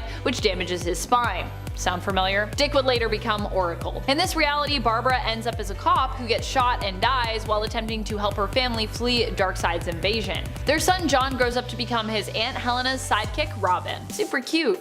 I like it. Not Babs' death though. I don't like that. That's not nice. Number 1, Terry McGinnis. When it comes to Batman, there are actually a lot of people who would be suited to don the cape and cowl. Sometimes in his stead, and other times as those who would take up the mantle after he dies or he retires. In the case of Terry McGinnis, he was pretty much created to become the new Batman. Using Bruce's own DNA, Amanda Waller designed Terry as part of her project Batman Beyond. She basically overwrote the reproductive DNA of Terry's father and chose the McGinnis family to create the modern genetic Bruce Wayne duplicate because their psychological profiles were close matches to Bruce's own parents, Thomas and Martha Wayne, which means that, when Terry grows up, he should be pretty much a perfect replica. Even more so if his parents had been assassinated like Amanda wanted, but didn't work out for Waller there. Probably for the best though. I don't think you should assassinate people's parents just to turn them into Batman. That seems pretty messed up, even for Amanda Waller. Number 10, Hulk 2099. This is the only Hulk on this list that is not a Bruce Banner. No, this version of the Hulk is a guy named John Eisenhart. He was a corporate lawyer for big movie studios who went to manipulate a group called the Knights of Banner, who were a cult-like group of warriors who followed the ideologies of Bruce Banner. John was going to gain the rights for their name in order to make a movie about them, all while giving them nothing in return. He turns them into this corporation called Sweet Dreams, thinking they'll be brought in peacefully, but it doesn't go that way. The only Knight of Banner who survives, a kid, goes to a gamma machine, but John saves the kid, pushing him out of the way and being blasted with gamma radiation. John can turn into the Hulk whenever he wants. He has a super strong prehensile tongue, and he is much more beast-like with massive claws. He is just as powerful as the regular Hulk, but unfortunately, his comics were not popular enough to last more than 12 issues. Maybe he'll get a resurgence, I don't know. And at number 9, it's Age of Apocalypse Hulk, a world where the megalomaniacal apocalypse rose to power and mutants rule mercilessly while humans are treated like cattle. This version of Bruce Banner originally betrayed mankind, but after his experiments turned him into the Hulk, he fought for humans once again. This version of the Hulk starts off as the Grey Hulk, but is referred to as Thing until he saves Tony Stark, Gwen Stacy, and Victor Von Doom from a gamma nuke that he created that inadvertently goes off, forcing his transformation from Grey to Green Hulk. Now this guy is pretty much an equal to his normal 616 self, but once Weapon X becomes the ruler of this Earth, this Hulk is able to go toe to toe with him, shrugging off attacks and giving a hell of a fight for the crazy powerful mutant. And at number 8, Zombie Hulk. Marvel Zombies isn't really a future story. It sort of becomes one, but it isn't when it starts. Time is relative, so look. Basically, in the story, eventually the zombie Galacti, as in those zombified heroes who consumed the Silver Surfer and Galactus and gained the power cosmic, travel out into the universe and begin consuming worlds and galaxies. So much so that they consume everything until nothing is left. As you can imagine, that's the kind of thing that may take a while. Long enough to be considered the future? I shall allow you to debate below. This Hulk was a lead consumer in the team of cosmically powered zombie superheroes and villains.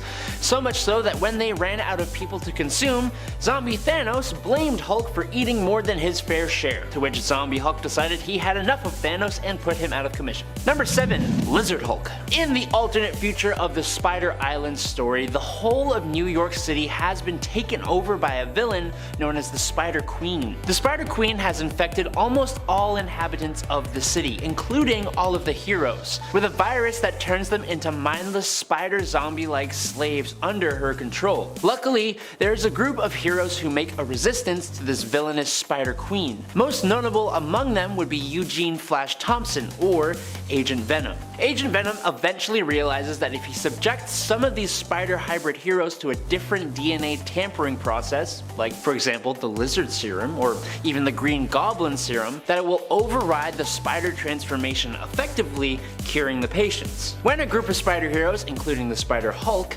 attack Agent Venom, he injects the Spider Hulk with the Lizard Serum, effectively turning him into a more giant and muscular Lizard Hulk. He got a tail, he got sharp teeth, he got scales, he a Lizard Hulk, baby! Number 6. Intelligent Design God Hulk from What If Planet Hulk. Most comic book readers, and especially fans of Marvel and the Hulk, know of the storyline where the Illuminati banished the Hulk from Earth to send him to another planet. He ended up crash landing on Sakaar and becoming a gladiator turned liberator turned ruler of the planet until his ship self-destructed, killing his family and bringing him back to Earth with a vengeance that no guilty person was safe from. What If Planet Hulk ends up asking the question, what if the Illuminati's banishment had hit its original target? In this story, Hulk lands on an incredibly peaceful and serene planet. And sure, he goes a bit ragey at first, but he eventually realizes the planet is inhabited by a race of peaceful creatures. Over long periods of time, the Hulk helps this race to evolve and become a thriving civilization. They end up viewing the Hulk as their god, and he basically acts as one that leads them to wealth and prosperity. It's one of the few Hulk stories that doesn't end in tears, and I'm more than happy to talk about it for that reason alone. Number 5. Old Head Deadpool. This alternate version of Deadpool comes from the Wastelanders or Old Man Logan reality of Earth 807-128. Here, Deadpool appears to have survived the uprising of supervillains, destruction of the Earth, and post-apocalyptic setting of this continuity. At least, his head did. We see him as a head in a jar in Wastelanders Hawkeye, where he is kept in a bar that Juggernaut frequents, and is potentially the boss of? Although he no longer has a body, this merc still has kept his mouth, and still uses it to crack wise at almost any opportunity that presents itself. Number 4. Deadpool 2099. Deadpool 2099 is Warda Wilson, the daughter of Shiklah and Deadpool. While in 2099, Deadpool also exists, although it is actually Warda who holds her father hostage, along with Emily Preston, the adoptive mother of Eleanor Preston, who is also Deadpool's daughter. Warda kidnaps them both in hopes of finding out what happened to her mother, Shiklah, who basically went missing. While she is the daughter of Deadpool, Wade never really knew about her until then because Shiklah and Deadpool split up before she was born, and Shiklah basically decided to keep Warda's existence a secret from Wade. Like her dad, this future legacy version of Deadpool, Warda Wilson, also has a healing factor. Number 3. Legacy Deadpool. Deadpool has more than one daughter actually. He also has Ellie Camacho, also known in this future as Eleanor Preston. She is the adopted daughter of Deadpool and Emily Preston in the future of Earth 16356, the same reality that Warda is also existing in. Here Ellie ends up manifesting immortality powers, with her basically regenerating upon her death, being reborn with all of her prior memories, but basically reset to look as she did when her powers first manifested. In other words, she becomes a teenager physically again, and then grows from there whenever she dies. Ellie has always been one of my favorites when it comes to heroes kids out there, and although I loved Shiklah and Deadpool together, I have always preferred Ellie to their daughter, Warda. Ellie takes up her father's mantle and is known by the codename Deadpool in this reality. Deadpool Ellie goes on to fight against her half-sister, Deadpool Warda, in the future, who is also of course known as Deadpool 2099, one of them. Number 2. Future X-Men. During Battle of the Atom, a future Deadpool appears as part of the Future X-Men team. He is there in an attempt to send the all-new X-Men, or past X-Men, back to their time, convincing them to return, where they belong. This alternate version of Wade also seems to be a fan of Gold Balls. He claims in the future that Gold Ball's apparently a legend and asks for his autograph, though I don't know if he's joking. In reality, the X-Men team that he is a part of is not really a future X-Men team, but is instead a future Brotherhood of Evil Mutants team. Ha ha ha. Led by the evil son of Professor X and Mystique, Charles Xavier II, and the evil son of Wolverine and Mystique, Reyes. Number 1. Days of Future Past. Deadpool managed to retcon an old future version of himself into Days of Future Past, and appears in Cosmic Ghost Rider's story where he himself is doing some meddling in the future timeline, which for him is currently the past.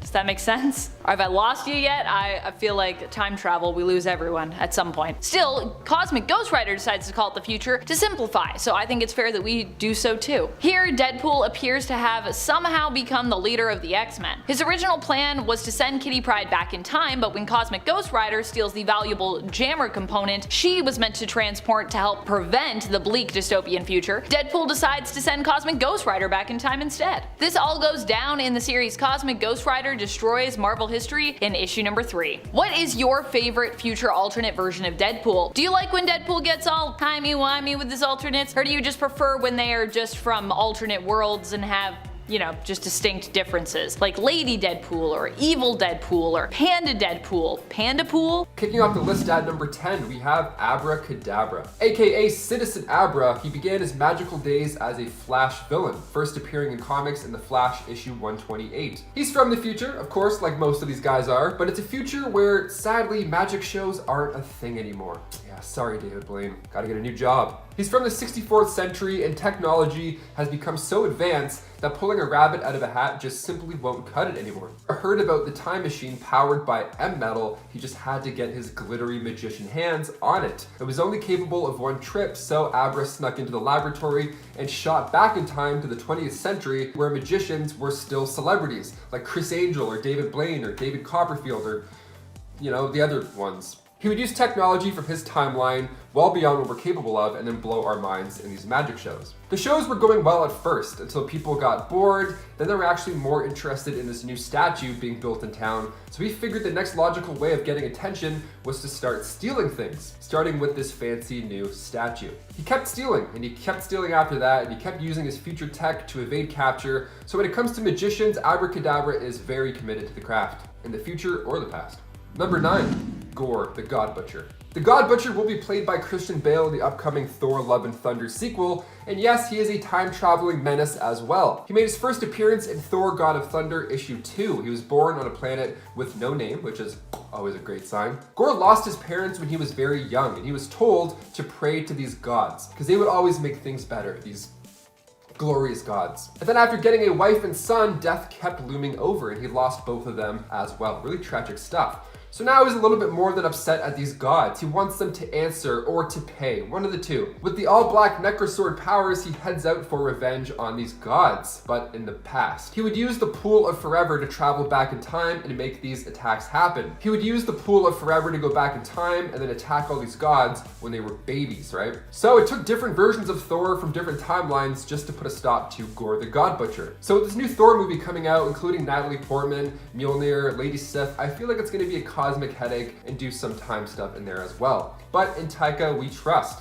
It's kind of like when Rhodey suggested getting rid of Thanos when he was younger by, Gorr the God Butcher is basically that mentality, but 10 times worse. And with powers. Number 8, Timothy Drake. The Red Robin, aka Tim Drake, first entered comics in Batman 436. He was a young boy who saw the Flying Graysons show live in person. He even received kind words from Dick Grayson, and Dick dedicated that act to Tim that night. How lovely. Now, of course, this was moments before Dick's parents, John and Mary, tragically died during this act. A night Tim would never forget, especially when he witnessed the Caped Crusader himself, Batman, consoling Dick Grayson afterwards. So years later, when Tim was 9, it was Batman and Robin taking down the Penguin, and Robin did this quadruple somersault, the only flip that could be performed by a Grayson, and then he connected the dots. He's like, oh, so you're him and you're him.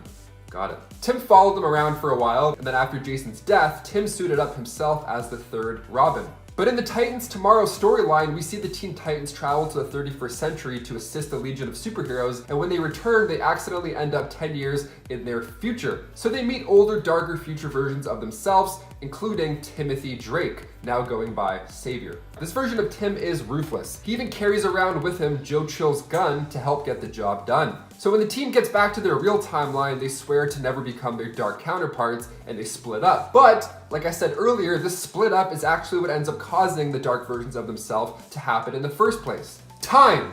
You can't mess with time. That's it. The Titans Tomorrow storyline is definitely one you need to check out. We love dark, evil versions of our heroes. We can't get enough of them. Number 7, Ultron. The Avengers Age of Ultron storyline is a lot better than the MCU's version of that. The comic Age of Ultron has better time travel stuff than the movie Endgame does, honestly. I mean, Wolverine goes back in time, he tries to kill Hank Pym so that Ultron's never created, but while he's there, he has to talk to other Avengers who are also back in time on a different mission. It's wild. It's a great time. It starts off with New York City in ruins. Spider-Man is zipping around the city. All these heroes are missing or they're dead, and the only way for the city to survive this apocalypse is by offering superheroes to Ultron, who just rules everything. So She-Hulk and Luke Cage are amongst these survivors, and they have the plans basically to just go in willingly, and then once they're inside, they're gonna break everything apart because they're super strong. But then when they get there, it's not even Ultron that's running the show, it's actually Vision. The Vision is being used as a conduit from future Ultron, so he's safe, you can't just go and punch him and then everything's fine. He's in the future, he's safe, he knows what's gonna happen. We're kind of screwed. We can't punch our way out of this. We have Ultron already on top. Ultron is actually barely in this story, funny enough, but the stakes start off raised, so you feel anxious the entire time reading it. It's a great time travel story. Definitely check it out. Number 6, Reverse Flash. Eobard Thawne made his debut in Flash issue 139, titled The Black Flash. He was the OG Reverse Flash. He was born in 2451 when his parents genetically engineered him, because that's the thing you do in the future, and you can engineer your kids to look and be funny and cute, I guess. Okay, cool. But he lacked the social skills in this time to make his parents truly proud, so they decided, you know what, another son may be the key. A new best friend, great idea, you know, they can pair up and talk and be friends and stuff. Okay, cool. I grew up with siblings, I get it. That second son's name was Robert. He spent so much time trying to keep an eye on Robert and to make his parents proud and to like babysit him, that down the road his application to study the Speed Force at the Flash Museum was rejected. He was too busy, couldn't even study. So he studied it illegally. But he was caught by his brother, who is now an officer in the Science Police. This guy is interesting and a little confusing. So a future version of Eobard traveled through time and prevented his brother from being born, and then he was able to study and was in turn this time around admitted to the Flash Museum.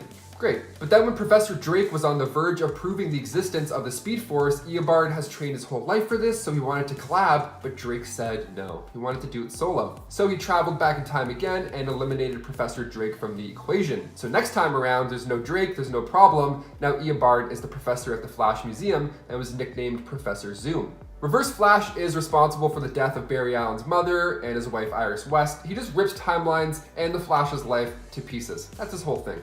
Number 5, Iron Man 2099. There are actually multiple Iron Man 2099s out there, but one of the most well-known ones is Dr. Sonny Frisco, who first appeared in the 2015 Secret Wars event, making his very first appearance in Secret Wars 2099 issue number 1. While 2099 is a future reality that has been around for some time in the comics, Dr. Sonny Frisco wouldn't appear until later in its continuity. Or a continuity, really. This also, once again, is not the main 2099 continuity. In fact, the 2099 reality actually has multiple different continuities. As I said, it's a lot, it's confusing, but just stick with me here. Frisco's Iron Man hails from one of the fringe continuities known as Earth 23291. Sonny Frisco, however, would later become displaced to the Realityverse 616, following the destruction and recreation of the multiverse as a result of the Secret Wars event. Like Tony Stark of Earth 616, Frisco is also a genius who built his own suit of armor and was a member of the 2099 Avengers, originally brought together by the CEO of Alchemax, Tyler Stone. At least, you know, in that alt 2099 reality. Number 4, MC2 Tony Stark. In the alternate reality of Earth 982, known as MC2, and not to be confused with the 2099 reality of Earth 928, even though those numbers are very similar, Iron Man ends up retiring. This Tony has a life similar to his 616 counterpart in most ways, with only a few differences between them. Namely, that Tony Stark in this reality decided to retire after an epic battle on an alternate Earth, which claimed the lives of many of his friends and fellow heroes, and left Scarlet Witch in a comatose state as a result of her sealing the portal between those two worlds. This devastating battle prompted Tony to retire, although he would seek out someone to carry on his legacy before doing so. Number 3. Mainframe. This is that legacy character for Tony Stark of the other main future reality for 616, known as MC2 Earth 982. Here in this reality, Tony Stark creates his own protege to carry on the Iron Man legacy, using his brain patterns or brain waves blended with an android modeled after his own armor. This android would be known as Mainframe. Mainframe was one of the original members of the MC2 Future Avengers team, editorially known as A-Next, after the name of the comic series that the team appeared in. Mainframe initially was much more by the book as a hero, pretty rigid in their ways. Over time, however, the android would learn to loosen up somewhat and even be considered a close friend to many of his heroic colleagues on the superhero team. Number 2. Andros Stark. Andros Stark is another Iron Man who hails from the 2099 reality. Not the main 2099 reality though. So many alternate timelines. This version of the alternate future Iron Man is actually Tony's grandson, Andros. Andros travels back in time in an attempt to stop his grandfather from creating Vortex. Vortex was initially created by Tony to protect humanity, but ended up turning on humankind instead, infecting the internet and threatening the existence of all human life on Earth in the future. However, in a strange twist, Andros actually ends up learning during his journey back to the past that it was his jaunt back in time that would actually result in the creation of the Vortex virus. The future crisis ends up being averted thanks to this revelation, but unfortunately it also causes Andros to cease to exist. At least this specific version of Andros who traveled back in time. There could very well still be an Andros out there somewhere in the world, one who, didn't have a reason to travel back thanks to the future being saved. This future version of Iron Man 2099 does not appear in the comics, but instead is from the animated series Iron Man Armored Adventures. Number 1. Dr. Anthony Stark. Coming full circle now, from 10 to 1. As I said, what if Sorcerer Supreme Tony Stark is not the only one out there? There's also the 2099 AD alternate future Tony Stark, who also ends up as Sorcerer Supreme, known as such or sometimes as Dr. Stranger or Dr. Anthony Stark. Although once again, although this is 2099 AD, this is not the main 2099 reality. This is another splintered continuity. This future version of Tony shows up in Infamous Iron Man when Dr. Doom, as the aforementioned infamous Iron Man, appears into the future. However, this future version of Tony would also appear initially in the 2014 all-new X-Men annual, where Tempest would run into him when she attempted to return to the reality where her husband and daughter existed. However, Stark would inform her that this reality no longer existed, and he would actually urge Tempest to return to her original timeline, the continuity of Earth 616. Number 10. Legends of the Dead Earth. In Legends of the Dead Earth, the surviving human population of Earth are all basically aboard a spaceship,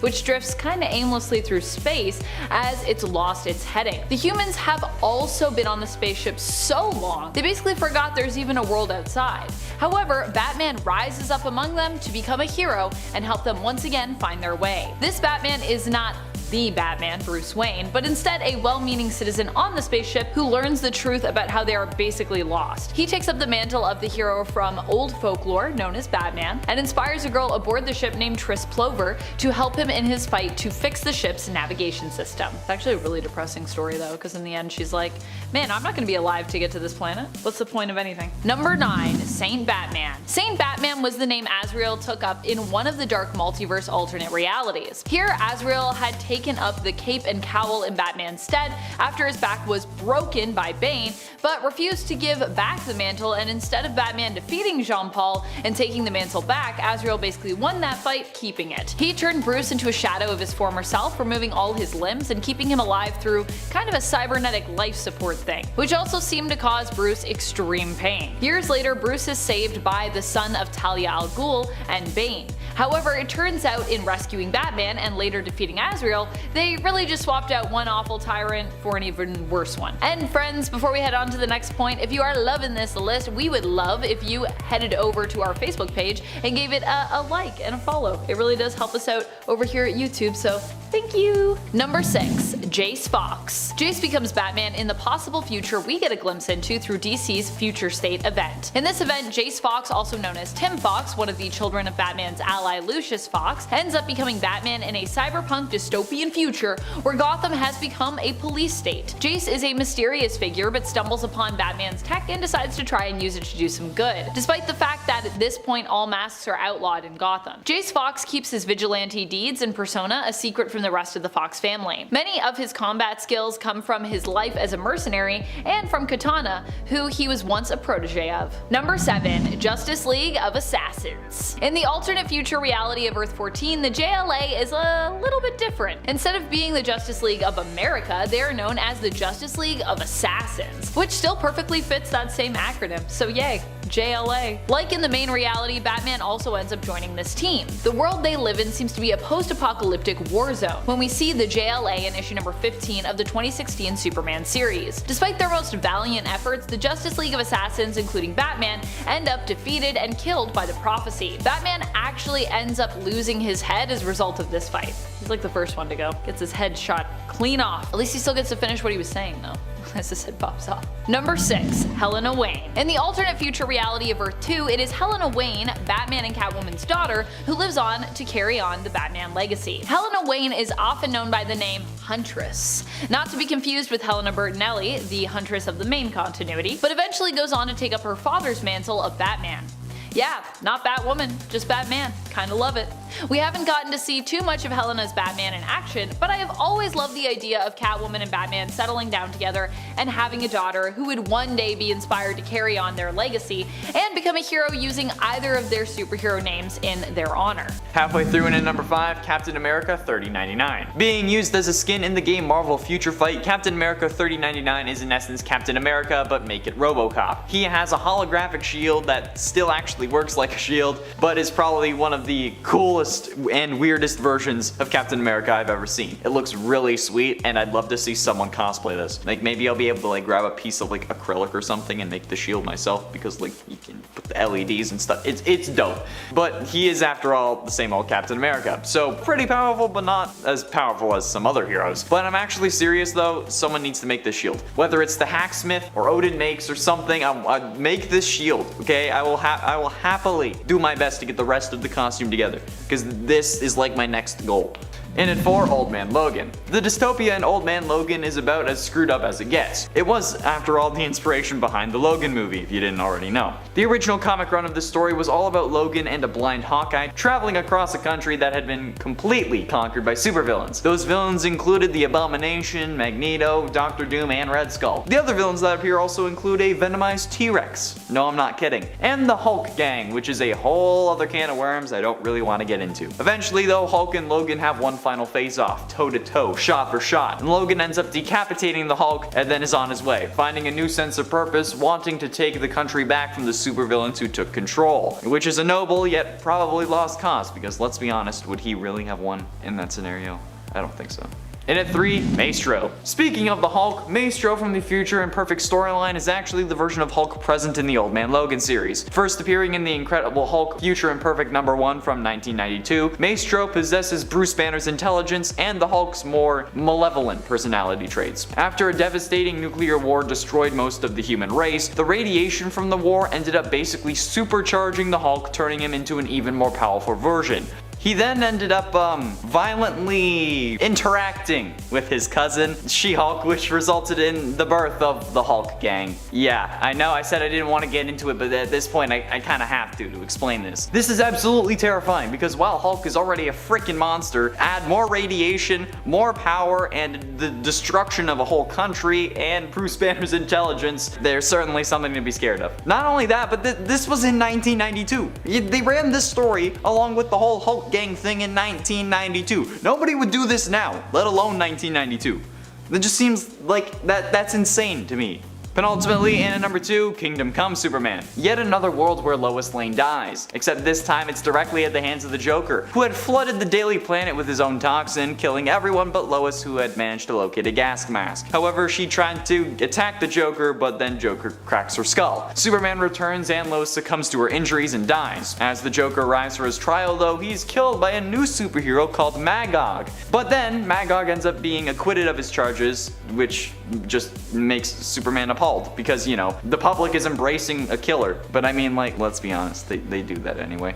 Already disheartened by the death of Lois Lane, Kal-El abandons his life as Superman and retreats to the Fortress of Solitude, where he spends the next decade. Superman eventually returns to reform the Justice League with the goal of capturing heroes who followed Magog's example and took to killing, which results in many a battle and a nuke targeted towards metahuman genes. But in the end, Superman starts dating Wonder Woman and they end up expecting a child. Hopefully Joker doesn't make you think you're fighting Doomsday. Finally, in at number 1, Dr. Manhattan. Dr. Manhattan is considered the most powerful superhero in comics because he possesses basically unlimited powers. He debuted in the graphic novel limited series of Watchmen, published in 1986 and 1987, but Manhattan later on became a major player in the DC universe. He was revealed to be responsible for the Flashpoint event, which ended up creating the New 52 timeline in the process, something that removed 10 years of history of DC characters, and he did it on his own. So how could I not include Dr. Manhattan on this list when the Watchmen comic is very dystopian? The dystopia in Watchmen is caused by superheroes who thought that they could save the world but ended up leaving it hollow and broken. And Ozymandias makes another dystopia on top of that, thanks to him thinking that the only way to fix the world would be to destroy it. I still don't get this thought process, but I also totally get this thought process. Like, thinking that the world needs a reset, I understand, but actually trying to reset it is something else entirely. At number 10, we have the Maestro. This time-traveling alternate reality version of the Hulk is only number 10 on this list because I just couldn't wait to talk about him. You see, of all the countless versions of the Hulk, the Maestro is definitely the most nihilistic. After the Earth was devastated by nuclear war, the Hulk, whose personality is fully integrated with that of Bruce Banner by the way, has decided to turn against humanity and rule over what was left of society with an iron fist. You see, Banner recognized that even after fighting on behalf of ordinary people against superhuman threats, it was ordinary people who ultimately destroyed the world. So as you can tell, this future Hulk has a very bleak outlook on life. But Banner wasn't satisfied merely being the maestro of dystopia. So after tricking Spider-Man 2099 into fixing Dr. Doom's time machine, he was able to come back to the present and duke it out against his younger self. If you're enjoying the video so far, please support Top 10 Nerd by pressing like, subscribing to the channel, and ringing that notification bell. Because if this video doesn't turn out well, I might just become a time-traveling villain myself. You've been warned. At number 9, we have Armagon. Armagon is an anthropomorphic mutant shark on steroids from the future. You know, I never thought I'd hear myself say those words in that order, and it's thanks to sentences like this one that make me love the Teenage Mutant Ninja Turtles. But before he teamed up with Shredder and Verminator X to face off against the Turtles, his battle in the Mighty Mutanimals sees him successfully defeating Murdude and Man Ray. And even though Man Ray's never met the shark, Armagon tells him that they fought against each other in his own past, which would be Man Ray's future. Yep, that's time travel for you. A feat that he's able to achieve thanks to an invention that he stole from a future version of Donatello, and in the end it took the combined might of all the Teenage Turtles, Master Splinter, Ninjara, plus the future versions of Raphael and Donatello to defeat the shark. At number 8, Lord Havoc. In the beginning, Lord Havoc was just a DC knockoff to Marvel's Doctor Doom, appearing alongside many obviously inspired characters. But as time went on, Havoc became a distinct enemy loved by the fans. The Prince of Kravia was cast out of his royal Angarian family on account of his hemophilia, which is a pretty harsh thing for his parents to do considering they gave it to him. So Alexei solved both problems at once by selling his soul in exchange for metal skin, allowing him to claim the throne by force. This was just the first of many impressive feats that would make his name notorious across many universes and continuities, including defeating the Retaliators and the Future Family, the DC counterparts to the Avengers and the Fantastic Four respectively. And he even wields the weapons of the heroes he's defeated, from the Thunderer's axe to the Crusader's shield, and I'm sure you don't need me to tell you who those two are supposed to be. But Havoc is a bit of a change of heart after fighting Batman on Earth Prime. See, after Batman sacrifices himself to restore the planet of Angor along with all of the lives that were lost under Havoc's rule, Lord Havoc decides to take Batman's place and be sacrificed himself, refusing to allow anyone else to fulfill his responsibility to Angor. You hear that, guys? This supervillain based off Doctor Doom has a better moral code than the lot of you. Well, those of you who aren't subscribed, that is. At number 7 we have Strife. While we all know Cable as the time-traveling super soldier sent to the past to prevent his dystopian future, like most superheroes, Cable himself has a clone, who chooses to go by the name of Strife. He was created after a young Cable contracted a lethal virus, leading his mother to clone him out of fear that he wouldn't survive. Cable did survive, by the way, which would have made things a little awkward if not from an attack by Apocalypse. The original Cable was taken out of the room just before Apocalypse's arrival, leading him to believe that the clone left behind was the original. Apocalypse then abducted the clone, raising the infant himself with the intention of claiming the boy's body once his own had grown too old and feeble. But when the time came for Strife to be possessed by Apocalypse, it was revealed that he was a clone and therefore unworthy. This discovery made Strife go mad, determined to redeem himself by proving that Cable was in fact the clone, and when he failed to do that too, he turned on Cable, attempting to break the man by any means necessary. At number 6, Solaris. The artificial and sentient star was created in the far future as a secondary sun in the orbit of Uranus, which helps warm the now inhabited outer planets of the solar system. But that wasn't its original purpose. In fact, Solaris is detrimental to causing his own creation, as he was invented in order to counteract an organic technovirus which his future self created and sent backwards in time. The virus itself secretly containing Solaris' core programming, though before he could properly organize himself enough to take offensive action, he was defeated and banished to the outskirts of the galaxy thanks to a sacrifice made by Starman of the 853rd century. But this wouldn't stop Solaris from returning to plague the Earth, or more specifically Superman, as he would ruthlessly attack the Man of Steel and all of his descendants until he would eventually become known as the greatest enemy of the Superman dynasty. At number 5 we have Nubia from Future State. First appearing a long time ago in 1973's Wonder Woman number 204, Nubia is introduced as the twin sister to Diana, who also happens to qualify for the title of Wonder Woman. But years later, during Future State Immortal Wonder Woman, Nubia returns in full Wonder Woman attire as though she's been doing it for years. A new announcement in Infinite Frontier number 0 shows readers what DC has in mind for Wonder Woman's future, seemingly introducing Nubia as one of the 2 new heroes to don the Wonder Woman mantle. What's more is Nubia also gets her own graphic novel back in February of 2021,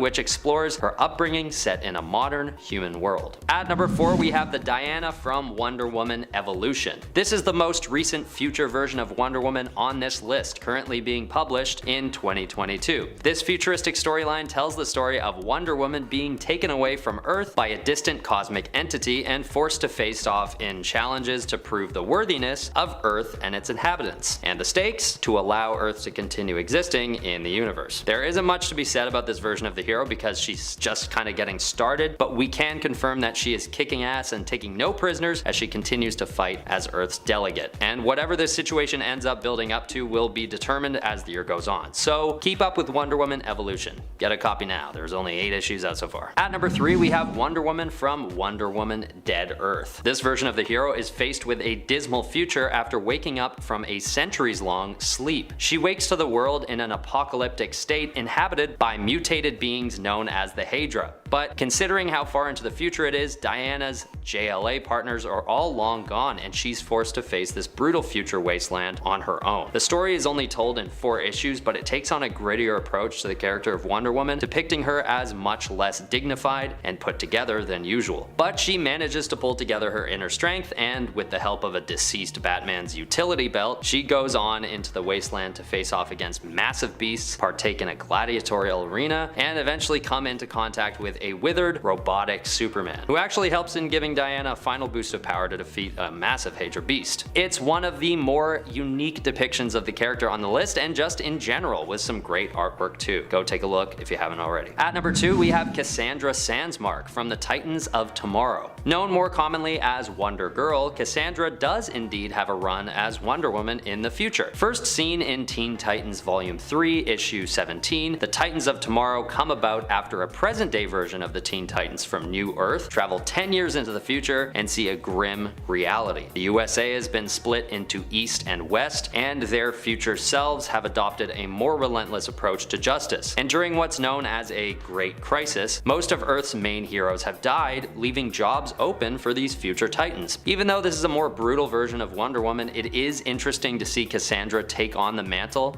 and it seems like there are no 2 ways about it. No matter what the modern Teen Titans try to do to change the timeline so that they don't turn out as more brutal versions of themselves, it doesn't work. Finally, at number 1, we have Yara Flor. Yara is from the tribe of the Amazons and actually comes from the heart of the Amazon rainforest in Brazil. She is first introduced as the new Wonder Woman back in 2020 as part of Future State, which shows us a new lineup of DC heroes moving forward into the future. This character has also been established as Wonder Girl in Infinite Frontier number 0, but with all the heroes that DC is planning on rebooting for this new wave, we still haven't gotten a full-fledged backstory for Yara quite yet. The best we have so far is a 2-part series called Future State Wonder Woman, but we're looking forward to it because Yara is a true departure for the character. DC seems to be bringing human culture into the origins of Wonder Woman for a new generation of readers, which I think will be cool to watch unfold. Also, she's just a cool new hero that many people online have been showing quite a lot of excitement about, including myself. There's not a ton to be said about Yara as Wonder Woman, but you can catch up with her adventures in the 2-part series released in January 2021.